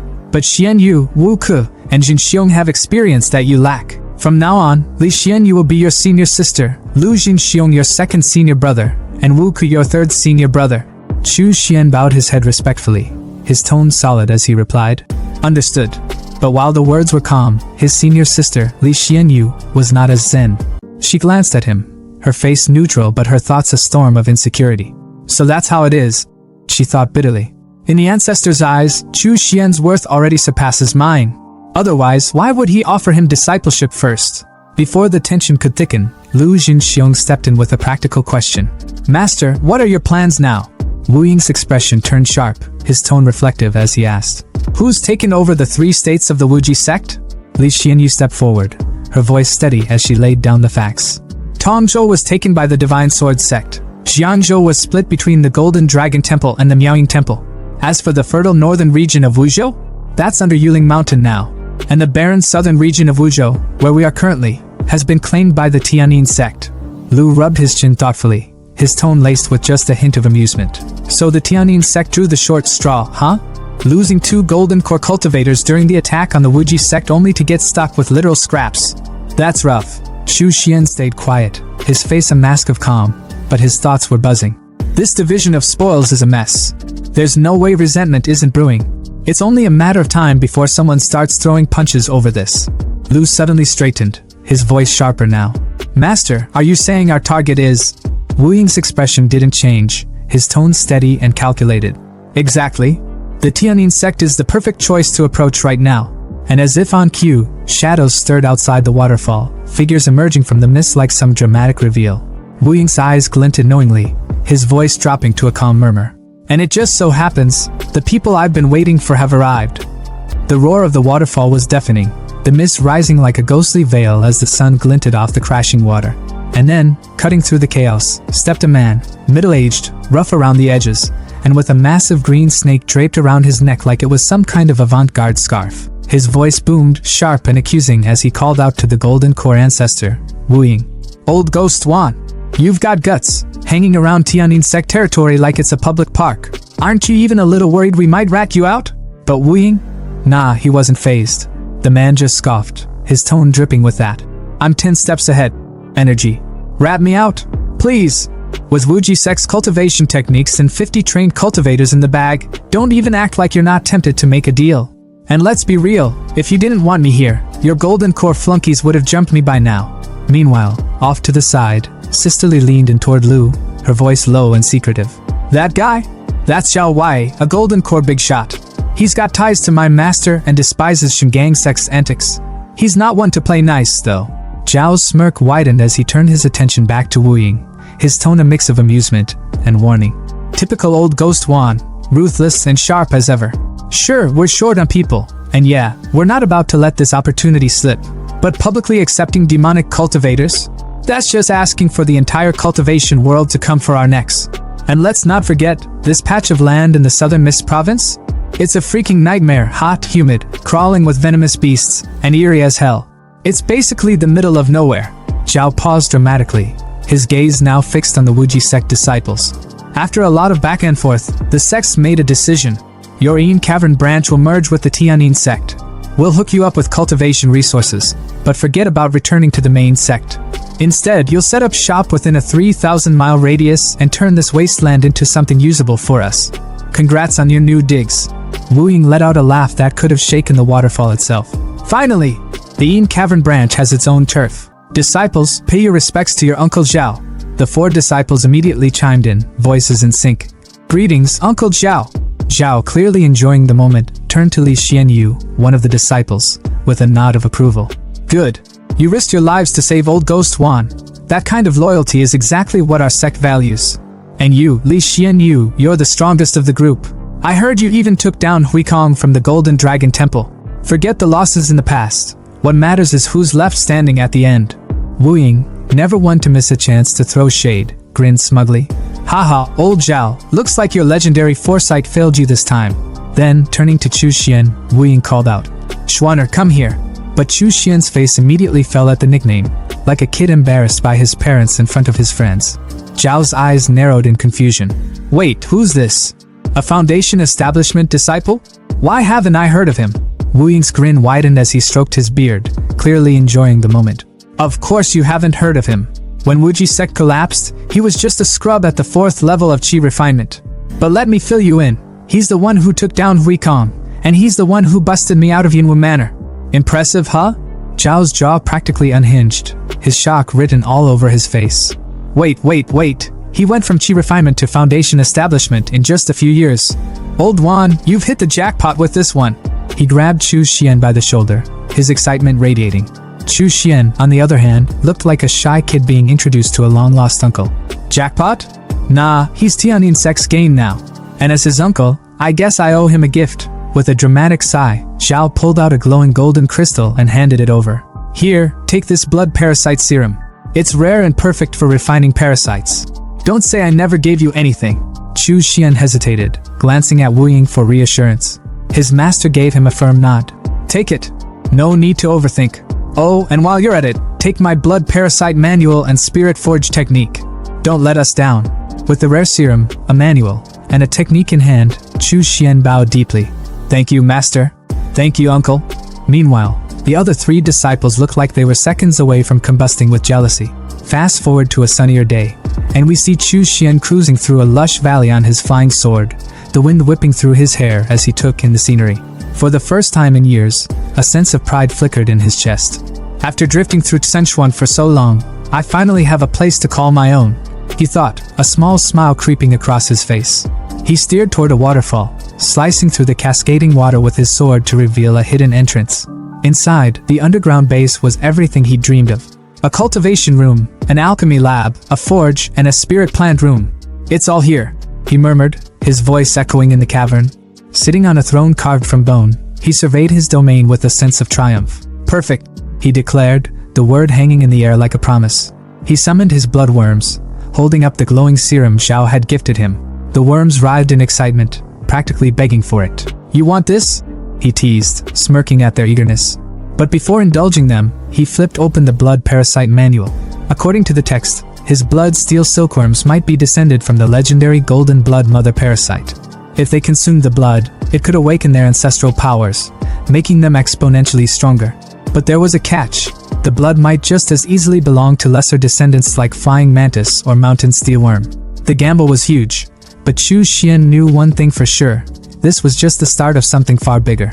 The crystal shimmered faintly as Chu Xian casually tossed it into the air, letting his steel silkworm worm snatch it with a snap. His tone carried a chill indifference as he muttered to himself. If it craves blood, there's no harm in letting it feed. The moment the worm consumed the crystal, it began to glow, an eerie, intense red that illuminated the darkened space. Chu Xian's body tensed, his blood roaring like a raging river, a strange sensation coursing through him. His eyes widened in realization. The steel silkworm's blood, it's cocooning. Could it be, it's advancing to its second evolution? Wasting no time, he summoned his magical mirror, its surface gleaming with an otherworldly hue, and declared with steely determination. Parasites like this can take weeks, even months to evolve. Staying here in Sichuan would just be pointless. I'll make my way to see Blue Star. The time distortion there will give my cultivation the speed boost it needs. His voice hardened, his ambition crystal clear. Excelling above my senior brothers and sisters isn't just a goal, It's essential if I want greater benefits. Besides, I'll gather in fiend chi, snag some blood pearls, and maybe even find a beast powerful enough to serve as the core spirit for my formation.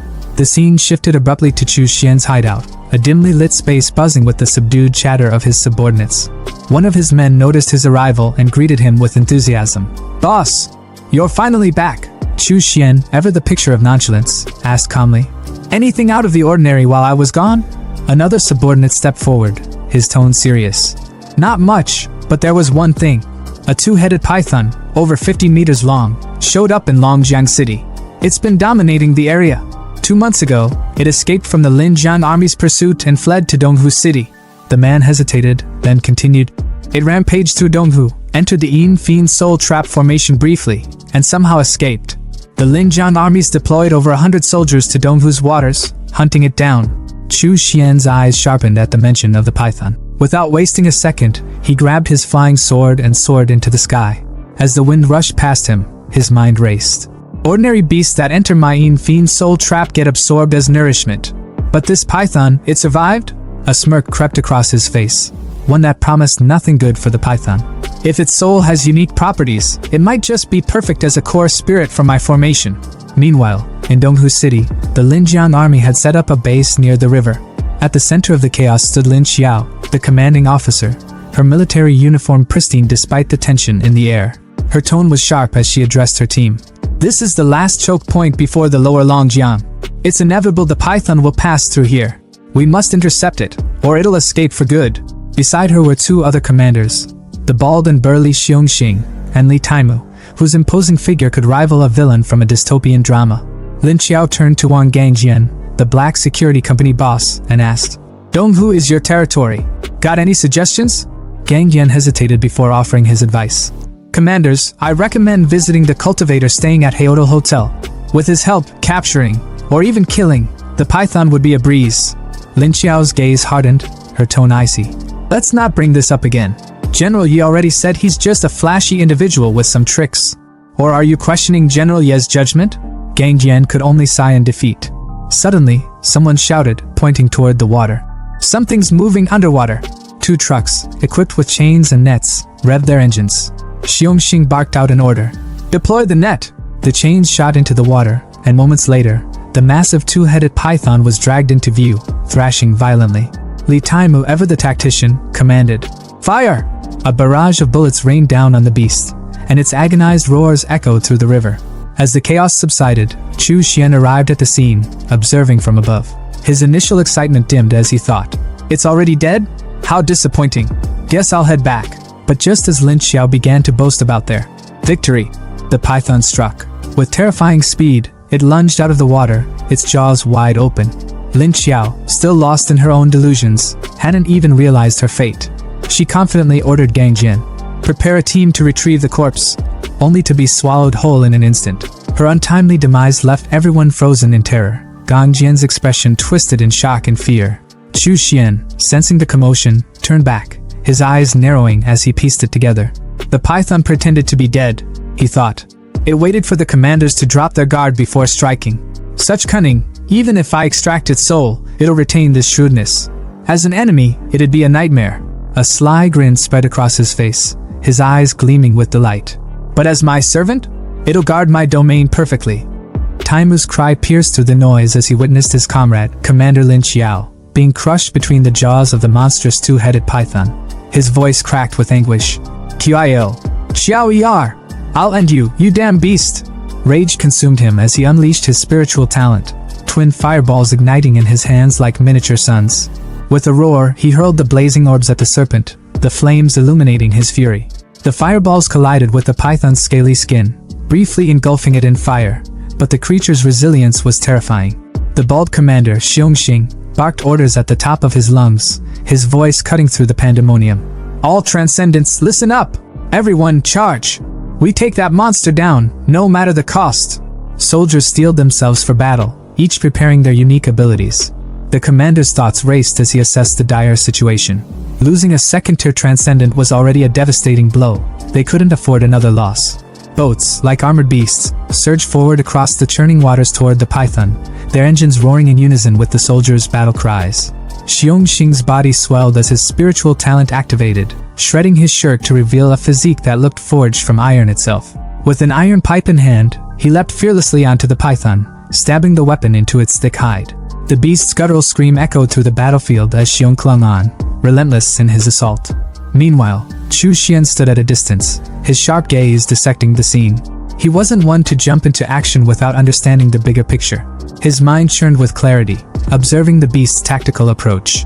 This python knows it's vulnerable on land.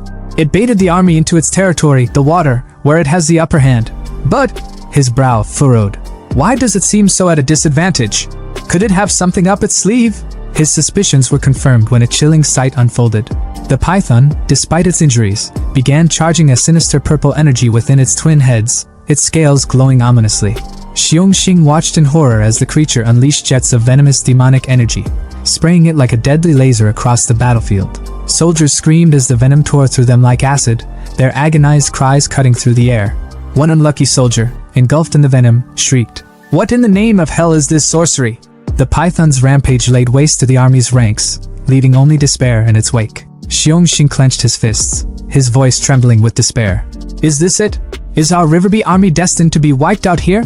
Amidst the carnage, a blazing red light streaked across the sky, cutting through the chaos like a divine intervention.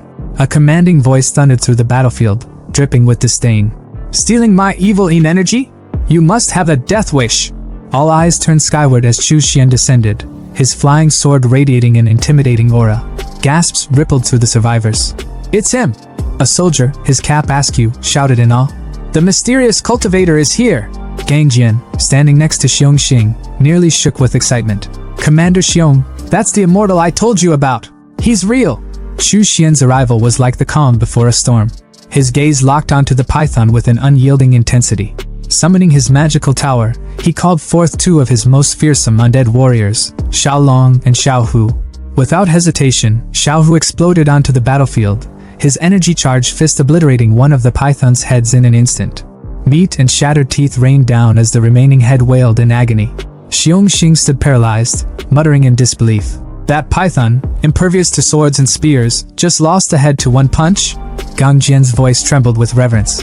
And that's just one of the zombies under his command. If the immortal himself were to fight... His words trailed off, the implications too staggering to voice. Meanwhile, Xiaolong prepared to finish the job. Charging his beast stinger-like hand with energy, he sliced clean through the remaining head of the python, the severed skull crashing to the ground like a defeated titan. Despite its decapitation, the python's body thrashed wildly, driven by sheer demonic energy as it lunged at Chu Xian in a final act of defiance. The capped soldier whispered in horror. "That energy, it's suffocating. The immortal is completely engulfed in it." Gang Jian's face turned pale. "It's trying to take him down with it before it dies." Even Fat Eye, ever skeptical, couldn't hide his concern. That level of demonic energy, it's at least 100 times stronger than before. Can he really withstand it? Chu Xian, unfazed, smirked as his fiery demon claw materialized around him. The python's thrashing came to an abrupt halt as Chu Xian wrapped its monstrous mouth shut with a single, dominating motion. His voice was calm, almost mocking. "Good. Now that you've returned everything you stole from me, you can rest. Don't worry, death is just a new beginning. You'll serve me well as the main spirit of my formation." With that, he crushed the python's essence into a glowing soul, its energy now a radiant orb in his palm. Without a glance back at the stunned onlookers, Chu Xian soared into the sky, vanishing into the horizon. Xiongxing collapsed to his knees, his voice a mix of regret and sorrow as he surveyed the devastated battlefield. "Damn it, this is all my fault. If only I had sought his help earlier, things wouldn't have turned out like this." Gang Jian, still staring at the empty sky, muttered. "Soul extraction, flying swords, these are techniques of the immortals. If that's not divine power, then what is?" Back at his base, Chu Xian let out a satisfied sigh. "It's been too long since I returned. The evil energy here has restored itself beautifully." The land around him brimmed with a sinister vitality, like a thriving ecosystem of darkness. Summoning the python's soul, he marveled at its potential. This soul, it's extraordinary. Most would disintegrate under the evil energy, but this one absorbs and refines it. Over time, it'll grow into a formidable evil soul. Looks like I've hit the jackpot. Under the moonlit skies of Hahai Province, the scene shifts to the bustling Yuhai First Shipyard, headquarters of the Transcendent Association's maritime organization.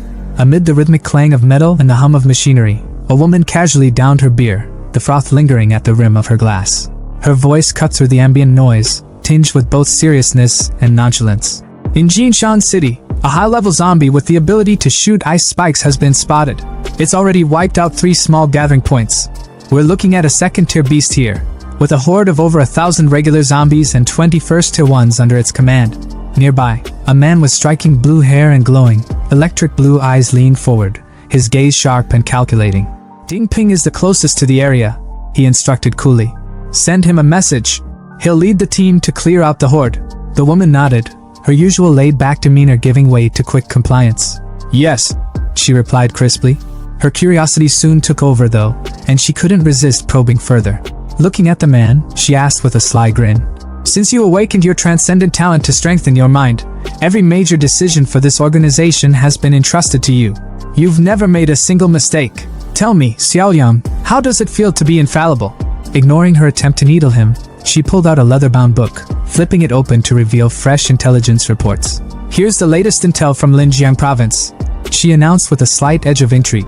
The 2-headed python we once encountered? Dead. It was taken down in Donghu City. Xiaoyang, unfazed at first, turned his attention to the horizon, his glowing eyes reflecting the shimmering sea under the night sky. His voice remained steady, but there was a trace of skepticism. That python wasn't just some oversized snake. It was clever, cunning. Its spiritual abilities made it a nightmare to take down.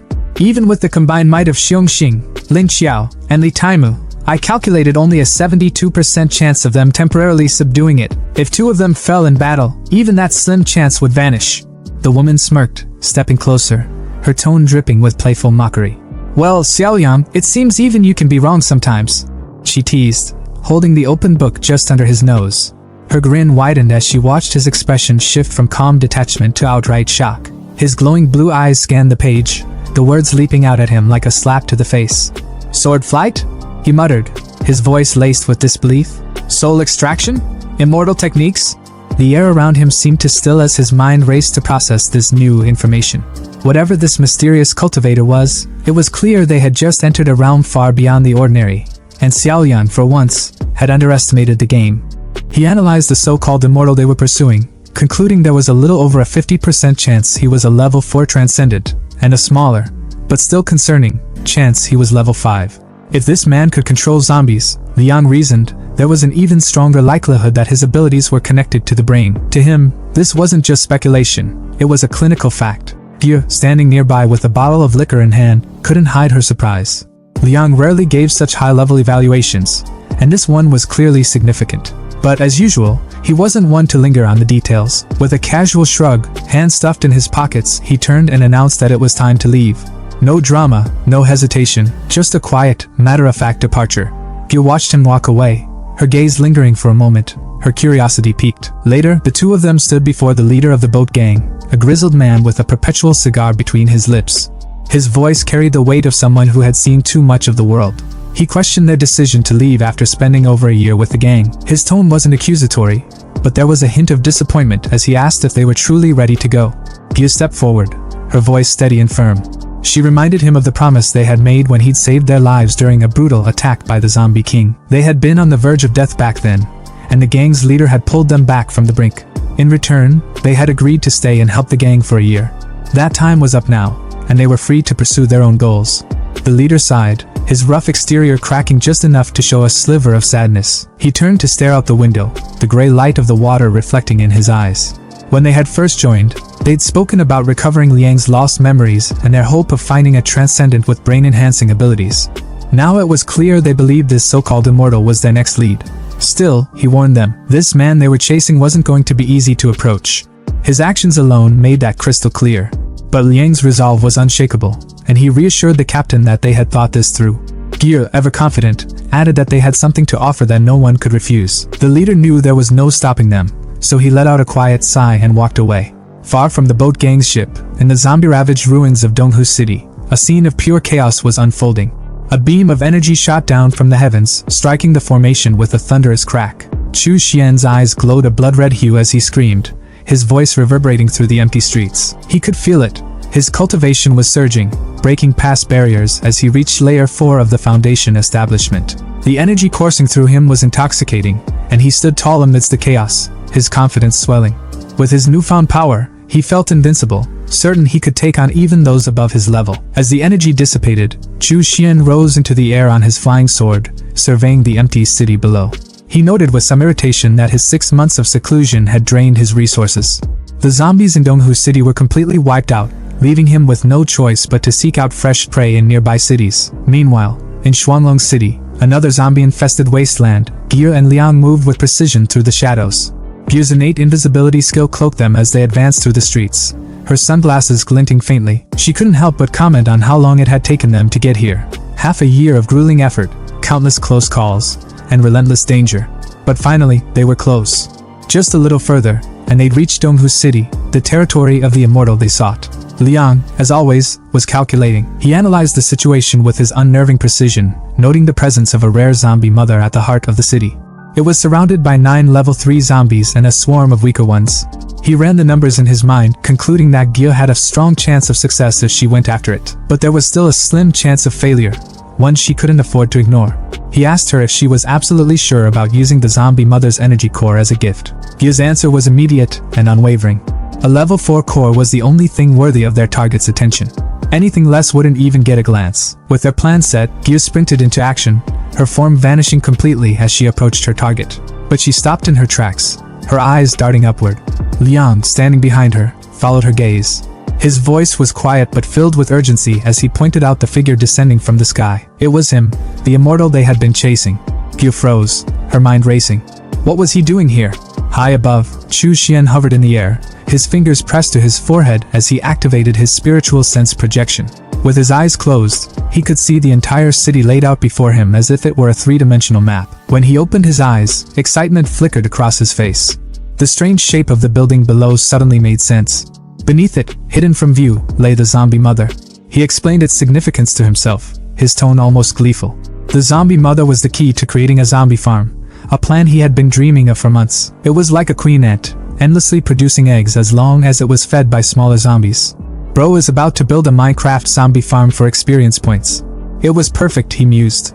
His lips curled into a grin as he pulled out a magical tower. This was going to be his masterpiece. Without hesitation, he summoned his 3 elite zombies, Xiao Long, Xiao Hu, and Xiao Bao, and ordered them to drag the zombie mother out. The 3 roared in unison, charging into the fray with terrifying power. Ge and Liang watched the chaos unfold from a nearby rooftop. Ge's voice was quiet but filled with awe as she observed the battle. The immortal zombies were leading the charge, each one a powerhouse in its own right. The armored one, the bulky one, and the shadowy figure. They were all level 4, and they tore through the horde with ease. Liang's sharp eyes narrowed as he watched the immortal command his forces with ease. Her voice broke the silence among the watchers, inquisitive and tinged with skepticism. She turned to Liang, whose calculating mind was already at work.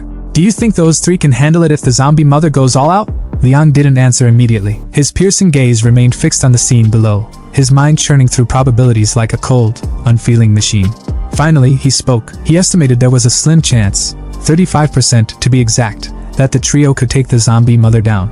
But it wouldn't be without cost. Losses were inevitable if they pressed on. Before Ge could respond, an eerie roar ripped through the air, vibrating through their bones. The source was unmistakable. The zombie mother, this monstrous, grotesque spawner, loomed over a cluster of eggs like some twisted queen overseeing her brood. Her roar was like a war cry, and as if on command, the eggs began to hatch. What emerged weren't ordinary zombies. They were small, nimble, and viciously fast. They lunged at Xiao Bao, who braced himself, ready for a brawl.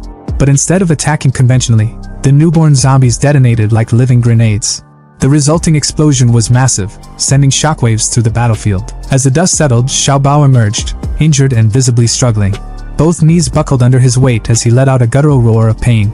His massive frame, usually so unshakable, now seemed fragile under the onslaught. Chu Xian, observing from a safe vantage point, let a smirk curl at the corner of his lips. This was unexpected. Xiao Bao, an 8th-tier zombie soldier, brought to his knees by the self-destruction of such small fry. Intriguing. It seemed the creatures on Blue Star Planet had their own unique quirks, and Chu Xian couldn't help but find it fascinating. Meanwhile, the battle raged on between Xiaolong, Xiaohu, and the other zombies. The chaos was relentless, but Liang's mind was elsewhere. He could feel it, the tremors beneath the ground. The zombie mother wasn't just playing defense anymore. She was coming. And if those 3 didn't retreat soon, the stealth-focused one, Xiaohu, had a 70% chance of taking severe damage. Liang's calm voice broke the tension as he answered Gyu's earlier question. The immortal would intervene, no doubt about it. Liang's estimation was clear. Taking down the zombie mother would drain significant energy from the immortal, leaving him vulnerable. Gyu's sly grin widened at the thought. Perfect. Once the immortal was exhausted, they could swoop in, lend a helping hand, and get on his good side. 2 birds, 1 stone. Suddenly, a violent quake shook the battlefield, sending rubble tumbling and startling the zombie trio. The ground beneath them cracked ominously, but while panic might have been the natural response, Chu Xian's reaction was anything but. His smirk turned into a full-blown grin, the kind that spelled trouble. It had been far too long since he got his hands dirty, and this seemed like the perfect opportunity to test out his latest technique. With an authoritative wave of his hand, he commanded the trio to retreat. They hesitated for a moment before obeying, sensing the gravity of his tone. Chu Xian's voice rang out as he summoned the formation. Foundation Establishment Low-Grade Formation Ceiling Array. The air seemed to hum with energy as glowing, intricate red flags materialized around him. The tension hit a peak as a massive, clawed hand erupted from the ground. The zombie mother herself emerged, her presence suffocating. She was a grotesque monstrosity, her decayed form radiating rage and power as her babies swarmed around her. But Chu Xian wasn't fazed. Not one bit. Instead, his voice was calm, almost mocking, as he called upon his next skill, blood-refining corpse fire. In an instant, violet flames erupted around the zombie mother and her brood, consuming them in a terrifying inferno. The flames licked hungrily at their forms, burning with an intensity that seemed almost alive. The zombie mother let out a bone-chilling roar of agony, shaking the ground as she lunged at Chu Xian in a desperate attempt to silence him. But the barrier he had erected stopped her dead in her tracks. Her claws scraped violently against the invisible wall, but it didn't budge. Chu Xian's voice cut through the chaos, sharp and cold. Struggling was pointless, he informed her. The flames weren't ordinary. They were born from refining the corpses of living beings. The more corpses there were, the fiercer the fire burned. And with a battlefield littered with bodies, the flames were only growing stronger. The zombie mother roared again, but it was clear. Her reign of terror was nearing its end. From the rooftop, Gyu's eyes nearly popped out of her skull as she watched the chaos unfold below. Flames, actual roaring flames, erupted around Chu Xian, licking at the air with an unnatural purple glow. Her mind struggled to process what she was seeing. Since when did he have elemental powers? Wasn't his ability supposed to be enhancement-based? Beside her, Liang was equally stunned but far more analytical about it. His sharp gaze swept over the scene, dissecting every detail. The fire wasn't just for show. It was melting steel, warping even the reinforced metal structures beneath it. That meant one thing. These flames were burning at temperatures of at least 1,500 degrees Celsius. And then there was the bigger question gnawing at him. How was Chu Xian capable of this? Dual talents were an extreme rarity, something he had only ever heard of in the elite circles of the Yanhan dynasty's imperial capital. Yet, here was Chu Xian, displaying power that defied conventional understanding. The realization settled in Liang's chest like a weight. This man was far more dangerous than they had ever imagined. In fact, he didn't need their help at all. Below, the zombie mother writhed in agony, its monstrous form consumed by the searing purple flames. Its tortured screams clawed at the air. But just when it seemed like the fire would reduce it to cinders, Chu Xian did something unexpected. With a single, fluid motion, he pulled the flames back into his palm, extinguishing them as if they had never existed. The massive zombie mother, now weakened and utterly helpless, slumped to the ground. Without hesitation, his trio of undead subordinates moved in, swiftly binding the creature in thick ropes. There was no need for words. Chu Xian's orders were absolute. Moments later, he took off into the night, soaring through the sky on his flying sword, the massive zombie mother in tow. Watching him disappear into the distance, Gil let out a frustrated sigh. Their carefully laid plans had gone up in smoke. They had lost their prize. But before she could even voice her concerns, Liang had already moved on. There was always another target, another opportunity. According to the boat gang's intelligence, an even stronger zombie mother lurked in Fengyang City, northern Hahai province. That would be their next destination. Meanwhile, at Happiness Farm near Haotai Hotel, construction workers stood proudly before their latest accomplishment. The first phase of the project was complete. All utilities and groundwork had been successfully laid out. They awaited their leader's inspection with bated breath, their faces a mix of exhaustion and pride. Chu Xian, upon hearing the report, nodded in satisfaction. A rare smirk tugged at his lips as he mused about the irony of it all. Who would have thought civil engineering would still be relevant in the apocalypse? His words of approval sent a ripple of embarrassment through the workers. They weren't used to being praised, let alone by someone like him. With a final glance over the site, he issued a simple but absolute command. No one, aside from himself, was allowed near this place from now on.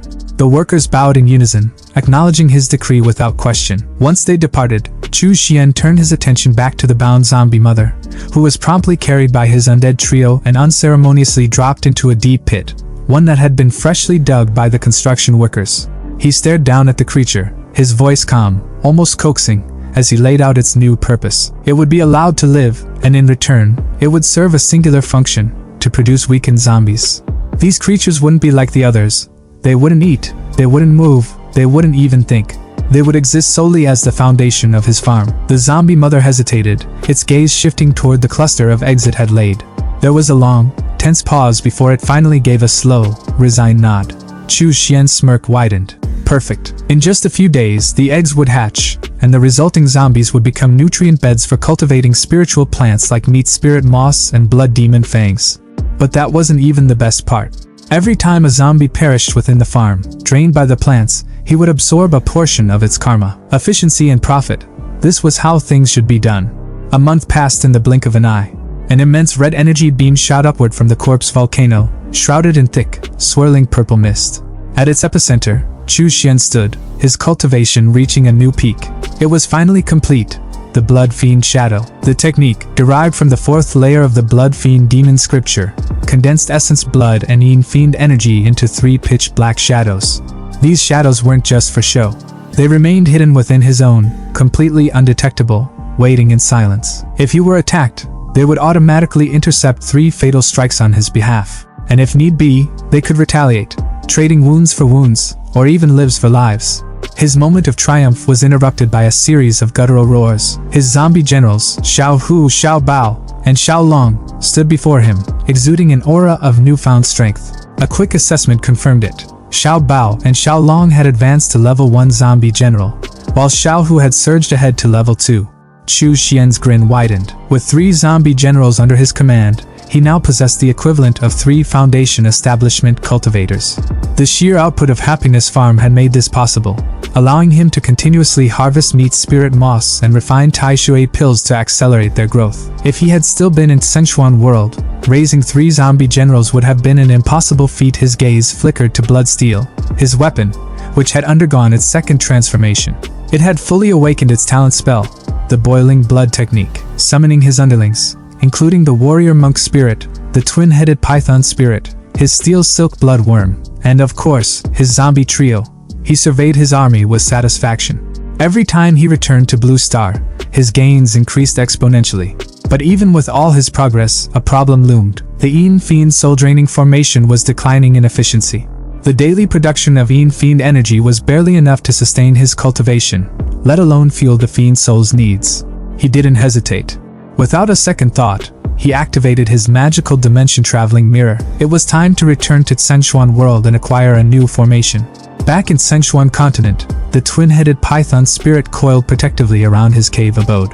As he soared overhead on his flying sword, Chu Xian took one last glance at his domain. With the formation's defenses and the python's Yin Fiend energy, his base would be safe from any Foundation Establishment Stage 6 cultivator foolish enough to approach.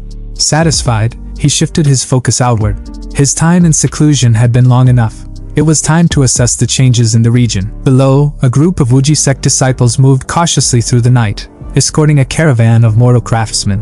One of them, a brunette, suddenly halted, eyes narrowing as his senses flared. There was something strong approaching. A dark figure descended from the sky, sending a ripple of unease through the disciples. But before tension could escalate, a younger disciple with a melon-shaped head broke into a grin. Recognition dawned on his face. It was Uncle Chu. The brunette, now more at ease, turned to the newcomers and introduced him properly.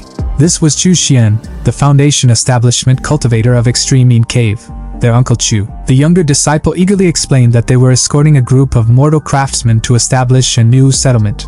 As soon as the craftsmen realized who stood before them, they immediately lowered their heads in deep respect. "Greetings, Master Chu," they intoned in unison. Chu Xian studied the man before him, his expression unreadable as he mulled over the latest information. With a casual air, he inquired if anything noteworthy had occurred recently. The man before him, known for his melon-like round face, hesitated for a brief moment before leaning in, his tone turning grave. "Actually, Uncle Chu, there is something urgent," he admitted, his voice edged with concern.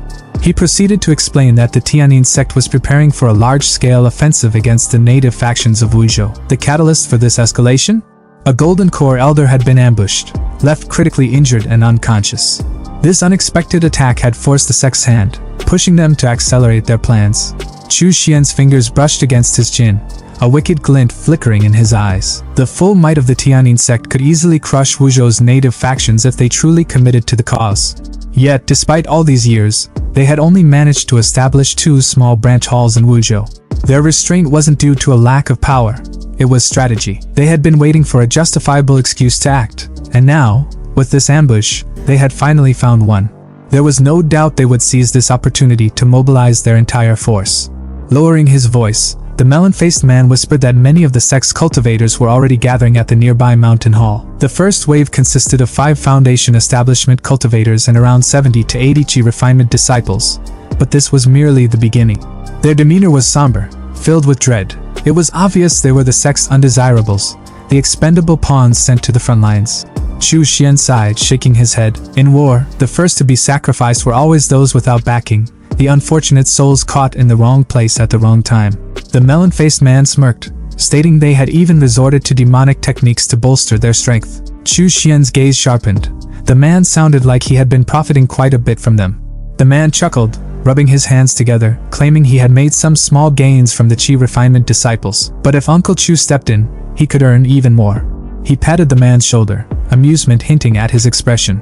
He then ordered the man to take him to the black market to see what the current rates looked like. They arrived at the bustling underground marketplace, where the melon-faced man gestured toward the chaotic scene. He explained that the nameless black market was first formed when the Tianyin sect's cultivators arrived in Wuzhou. Over time, rogue cultivators from nearby regions had caught wind of it and turned it into a proper marketplace, with the 3 strongest Foundation Establishment cultivators keeping order.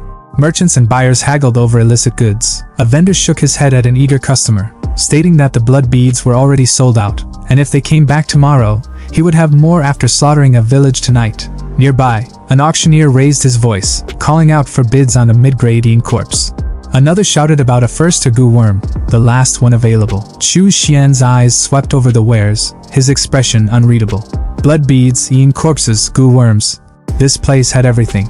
It was clear that these cultivators would go to any lengths to strengthen themselves. Without hesitation, he activated his disguise technique, assuming the identity of He Liang, the traitor he had disposed of at the beginning of his journey.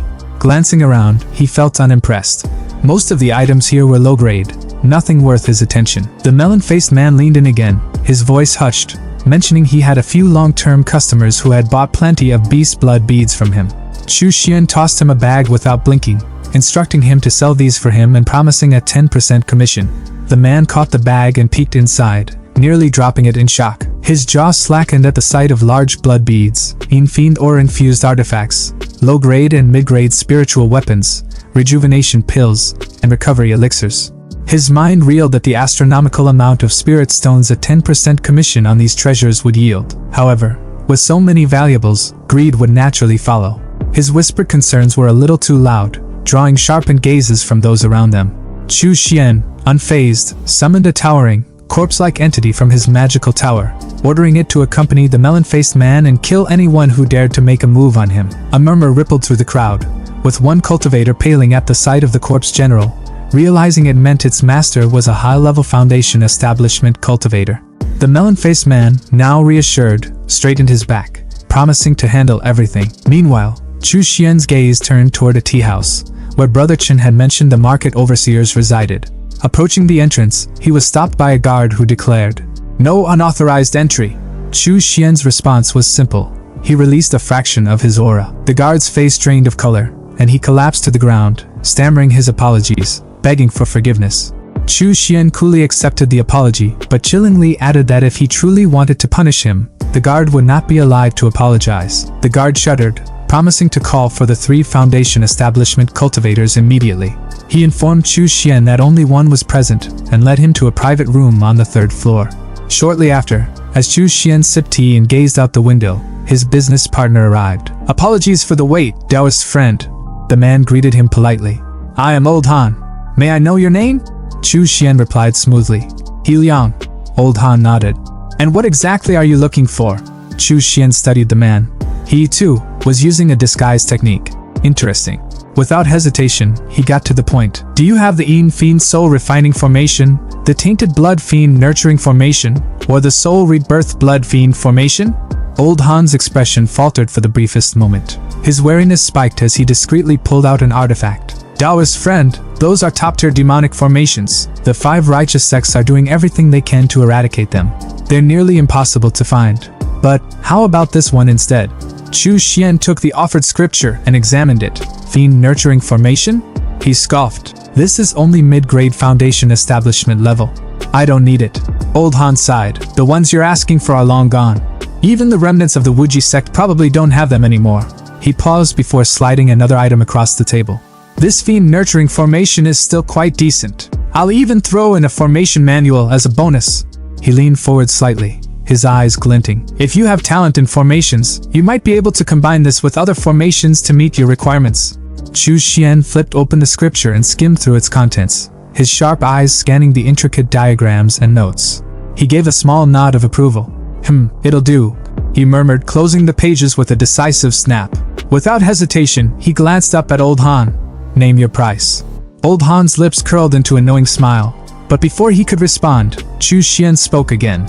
Can I pay with large blood beads? The merchant's eyebrows lifted in surprise as Chu Xian casually retrieved a bead and rolled it between his fingers before tossing it over. Old Han caught it effortlessly and held it up to the light, his face shifting from intrigue to barely contained excitement. If they're all this quality, I'll offer you a higher price. 50 small spirit stones per bead. He tapped the scripture on the table. This Fiend Nurturing Formation, plus the illustrated guide to demonic formations, would normally cost around 500 small spirit stones. Just give me 10 large blood beads, and we'll call it even. Chu Xian didn't hesitate. He tossed the beads over, watching as Old Han greedily scooped them up. Internally, he noted how the value of large blood beads had only been increasing since the fall of the Wuji sect. A scarce resource always became more precious over time. Deal. Old Han's voice was filled with satisfaction as he carefully stored the beads. If you have more business in the future, come to me first. He leaned forward slightly, his eyes gleaming. I also have plenty of other goods, Yin corpses, goo worms, blood arts, evil pills, demonic talismans. If you're looking for something special, I might be able to procure it. Chu Xian gave a thoughtful hum. Do you have second-tier goo worms? Old Han's expression shifted. Now that's rare, he admitted, rubbing his chin. But I happen to know someone who breeds a lot of them, including second-tier ones. He leaned back, folding his arms. However, he's not here right now. When he arrives, I'll contact you immediately. Chu Xian didn't waste time. He reached into his robes, retrieving 4 more large blood beads and a jade slip. Fine. Here's your finder's fee and a parent-child sound transmission jade. He placed them on the table. When he arrives, just crush the jade, and I'll know. Old Han's grin widened. Haha, I like doing business with generous people like you, he said, clearly pleased with the transaction. As Chu Xian rose to leave, the guard at the entrance gave him a respectful nod. Have a safe journey, senior. From the upper floor of the tea house, Old Han quietly watched Chu Xian's departing figure. His eyes narrowed slightly as he observed the man's steady, controlled spiritual energy. Even with the disguise technique, there wasn't a single flaw in his demeanor. And the way he had casually produced 10 large blood beads as if they were nothing. He had to have more hidden away. But where was he getting them from? For a fleeting moment, greed flickered in Old Han's heart. However, he quickly dismissed the thought. Forget it, he muttered to himself. His strength is unknown. Best not to act recklessly. Who knows what kind of trump cards he has?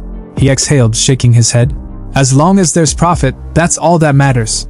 Meanwhile, Chu Xian, fully aware that Old Han had chosen the smart path by not digging into his origins, the scene shifted to the Haotai Hotel. Seated comfortably in his room, Chu Xian idly munched on a bag of chips, his mind already focused on his new acquisition. His talent in formations was average, but after killing Hui Kong, he had obtained the Foundation Establishment Formation Essentials. Though filled with righteous path theories, formations ultimately followed universal principles. Now, with the illustrated guide to demonic formations in his possession, he was beginning to see new possibilities. He flipped through the scriptures, his eyes gleaming with understanding. I see now, he murmured. If I combine the Chi Refinement Peak Grade Formation, Soul Capturing Formation, With the fiend nurturing formation, then any living creature caught inside will have its soul extracted, and their death aura and Yin energy will condense into Yin fiend energy. An excited grin spread across his face. This will be far more efficient than the Yin fiend's soul-draining formation. His fingers tapped against the table as he thought further. And those extracted souls, they'll be transformed into ghosts, strengthening my 10,000 soul banner. His smirk deepened. A win-win situation. Then, a new thought struck him. I heard that in the southern region of Twin Dragon City, there's a forbidden zone for humans, a paradise for killer bees. He leaned back, letting his mind paint the scene. Killer bees were numerous, their swarms hunting endlessly under the queen's command. The sheer number of victims they devoured ensured a constant supply of death aura, and the queen herself. She had to be highly reproductive. A sinister glint flashed in his eyes. I'll use her to test the formation. Hopefully, she'll spawn enough killer bees before she dies. He chuckled to himself, fully satisfied with his plan. Perfect.